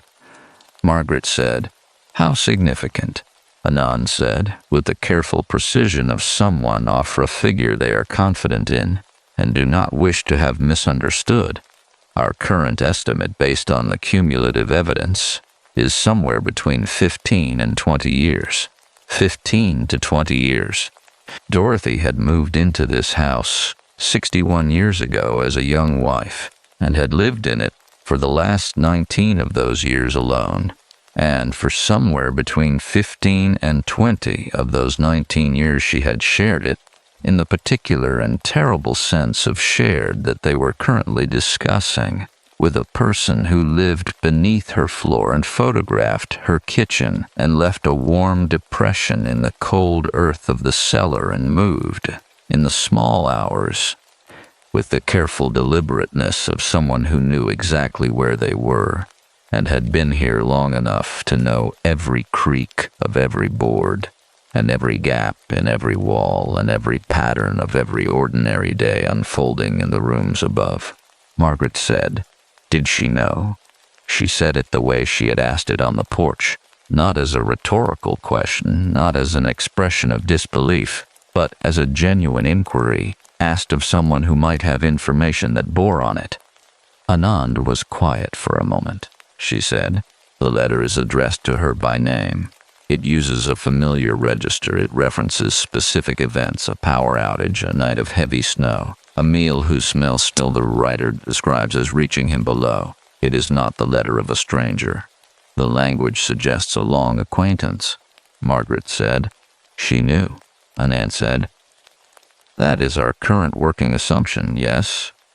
Margaret absorbed this with the stillness of someone who has been moving toward a conclusion for long enough that its arrival does not surprise them, even if its full dimensions are still being mapped. She thought about Dorothy sitting at this table for 19 years. She thought about the specific texture of the solitude Dorothy had cultivated, its self-sufficiency, its composure, its refusal to require anything from anyone outside the house. She thought about how she had envied that composure, had moved here partly in pursuit of it, had wanted to learn whatever Dorothy had learned about the art of being alone in a way that did not feel like deprivation. And she thought about how it was possible. She was only beginning to see the outline of this possibility, only beginning to understand that it was a possibility at all. That what she had interpreted as the composure of a woman who had made her peace with solitude was in fact something more complicated and more human than that. That Dorothy had not been alone. That Dorothy had known she was not alone, and had chosen to know it in the way she chose to know everything, quietly, without involving anyone else, on her own terms, in the particular private language of a woman who had decided that the arrangements of her interior life were no one else's business. Margaret looked at Dorothy's chair against the wall. She looked at the compression of the seat cushion, the shallow grooves the chair legs had worn into the linoleum over decades of use, the particular angle at which Dorothy had always positioned it in relation to the table, not facing the window, not facing the door, but angled slightly toward the cold cellar door, which Margaret had always assumed was simply the position the chair had drifted into over years of habitual use. The way furniture drifts, the way rooms slowly rearrange themselves around the patterns of the people who inhabit them. She looked at that angle now and understood it differently. She looked at it and understood that Dorothy, every morning for perhaps 15 or 20 years, had sat in that chair, at that angle, and drunk her tea and been, in whatever way she had chosen to accept and to name and to live with, not entirely alone. Anand said, "We are going to need to conduct a more extensive search of the property. There may be additional points of access we have not yet located." I would like to ask whether you have anywhere you can stay tonight." Margaret looked around her kitchen. The pale rectangle of afternoon light on the linoleum, the open cold cellar door, Dorothy's chair against the wall at its particular angle. She thought about the 6 parts of this she had not yet understood. The letter, the initials, the 20 years, the careful movement she had heard at 7:19, the body that had made itself comfortable in the cold earth of the cellar floor and learned the smell of every meal she had cooked and watched her through a gap in the boards while she sat alone at this table and cried. She thought about whether what she felt, sitting here now with the afternoon going gray at the window edges and the cellar breathing behind her, was fear. It was fear. But it was not only fear. It was also, beneath the fear, in the place where the most honest things tend to reside, something that felt disturbingly close to recognition. The recognition of a woman who had come to a dead woman's house to be alone with her grief, and had discovered that the house had its own relationship to grief, its own long entangled and utterly private history, with the question of what it means to need to be near someone and to be willing to live in whatever reduced and hidden and irregular way proximity permits. She understood the impulse. She did not find the understanding comforting. She said to Anand, "Yes, I can stay with a colleague in Barry." She said it without moving. She sat at the table in her kitchen for another long moment, with her hands flat on the surface and the afternoon light fading and the cellar breathing behind her. And she looked at Dorothy's chair and thought about a woman who had drunk her tea every morning for perhaps 15 or 20 years at that particular angle. And she thought about what it cost to keep a secret of that size and shape. And she thought about what it might give back in return. Then she stood. She went upstairs and packed a bag with the careful efficiency of someone performing a task they need to complete before they allow themselves to feel the full weight of where they are. She came back downstairs. She did not look at the cold cellar door. She walked to the front of the house and stopped with her hand on the door frame, and she turned and looked back at the kitchen one final time. The table, the chairs, the window, the floor, and then she went outside into the cold late winter air and pulled the door closed behind her. The gravel crunched under her feet all the way to Constable Reyes's cruiser.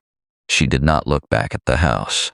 She looked straight ahead, at the pale sky above the soybean field, at the last of the afternoon light moving across it in long flat bands at the tree line to the west where the light was going first. She breathed.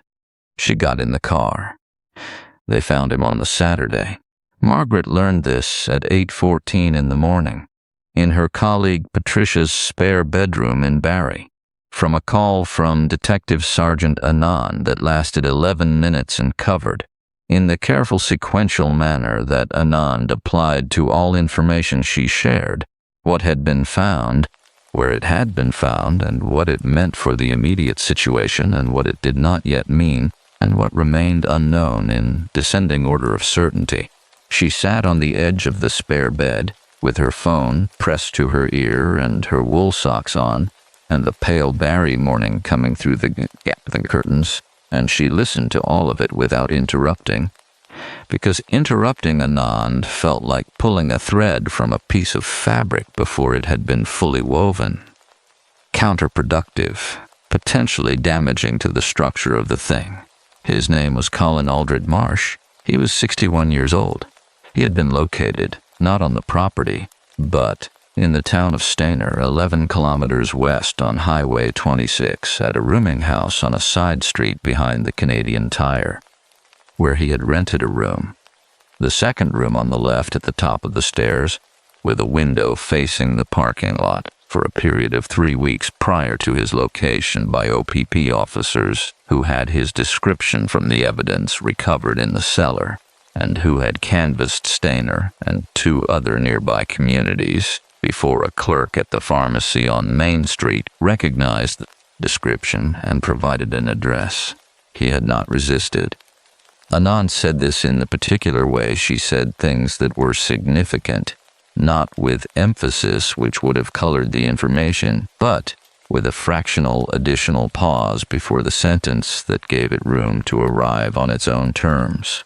She said he had opened the door of the rooming house room when the officers knocked, and he had looked at them, and he had said, in a voice that the attending officer had described in the initial report as entirely unsurprised. I wondered when this would happen. He had wondered when this would happen.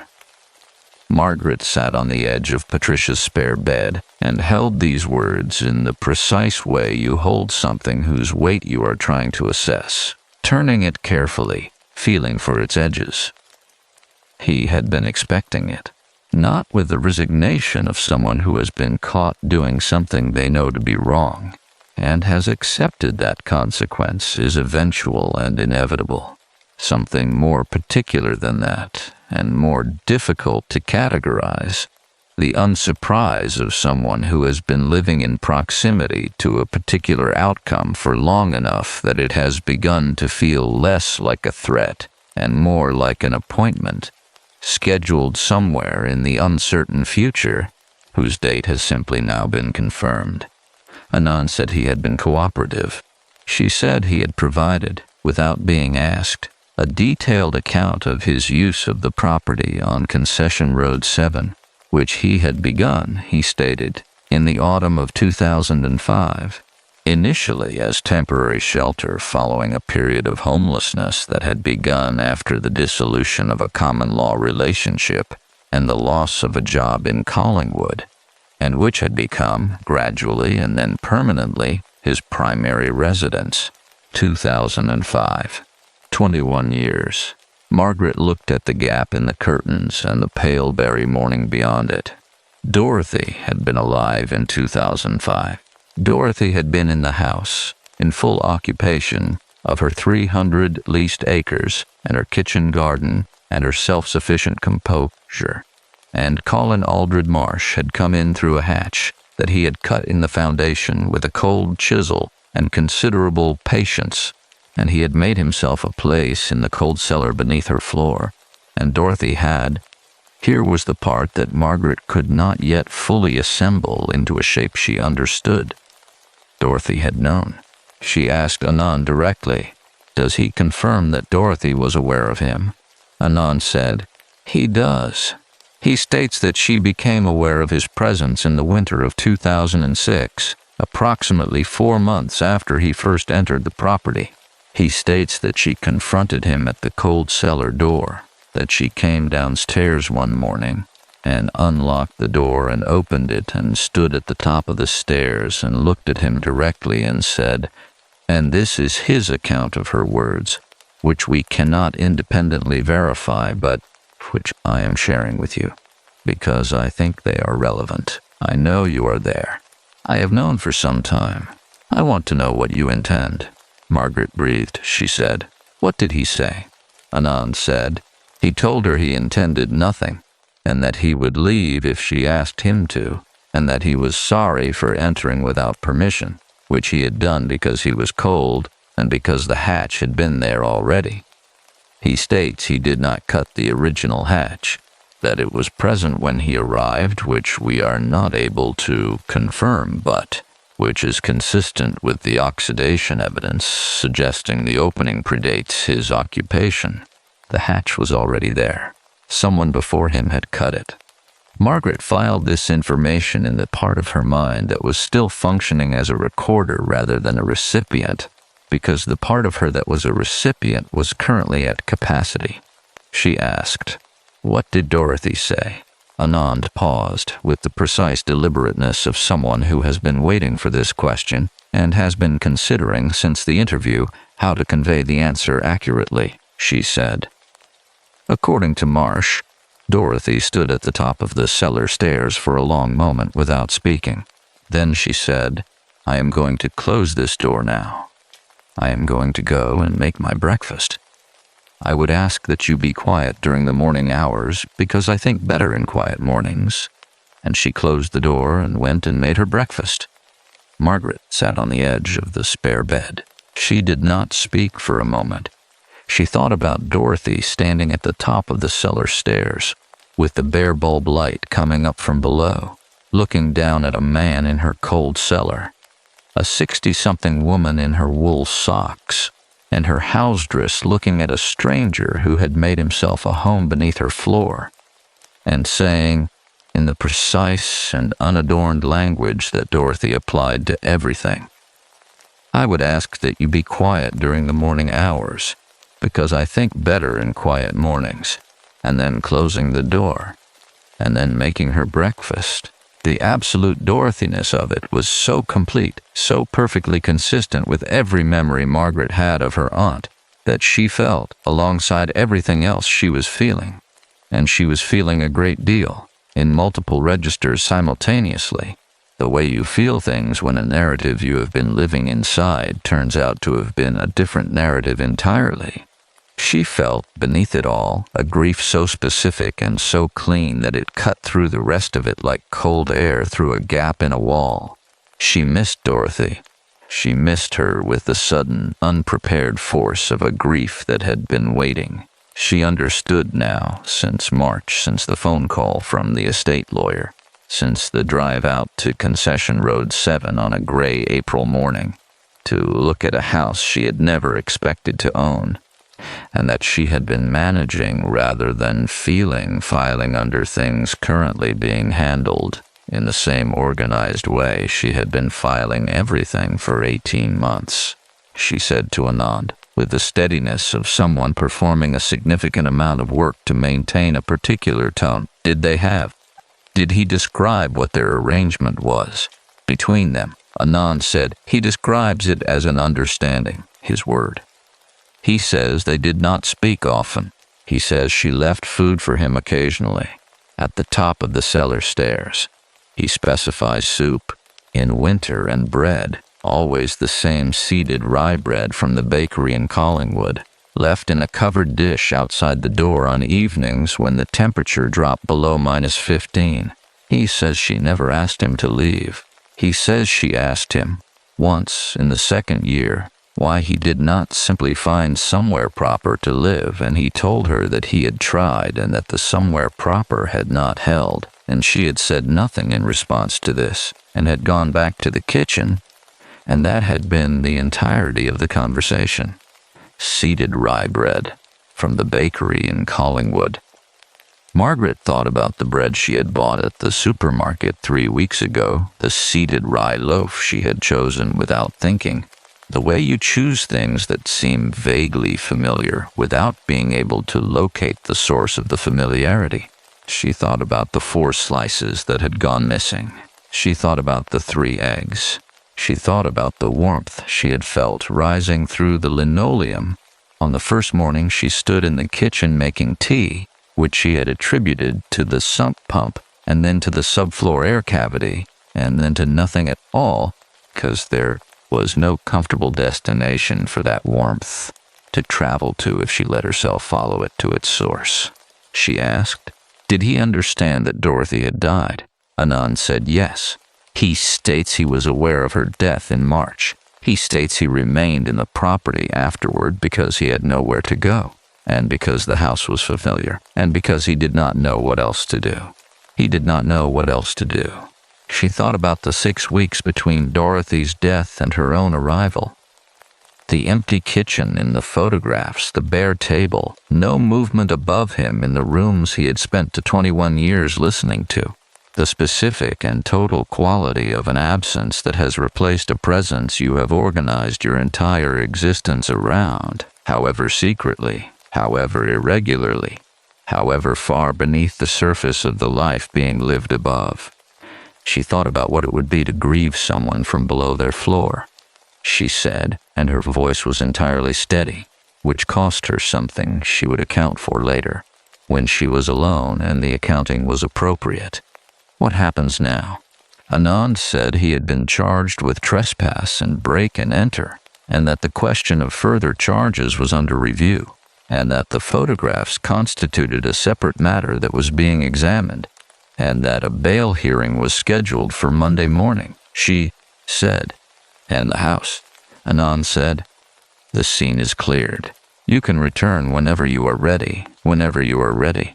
Margaret looked at the gap in the curtains, at the Barry morning coming through it, gray and ordinary and entirely uncomplicated, a morning with no cold cellar and no house breath and no warm depression in the earth of the floor, and no 21 years of careful and secret adjacency to a life that did not know it was being witnessed.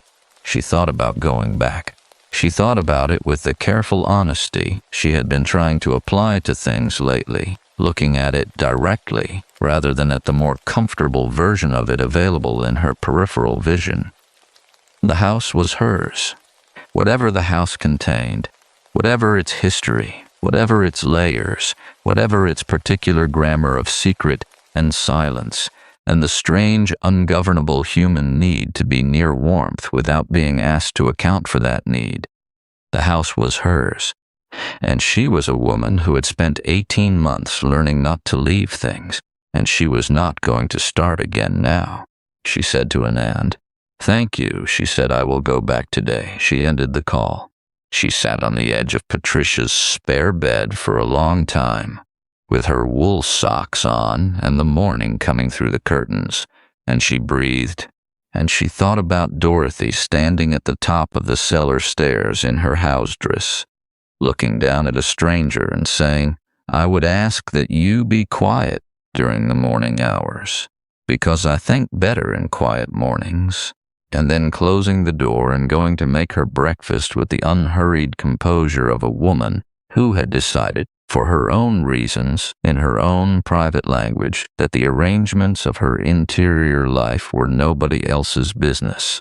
She thought about what it takes to live alongside something you cannot explain and cannot change, and have decided, after the long examination of a cold winter morning at the top of a cellar stairs, that you are simply going to live alongside. She thought it was the most Dorothy thing she had ever heard. She got up, she folded the spare blanket, she packed her bag.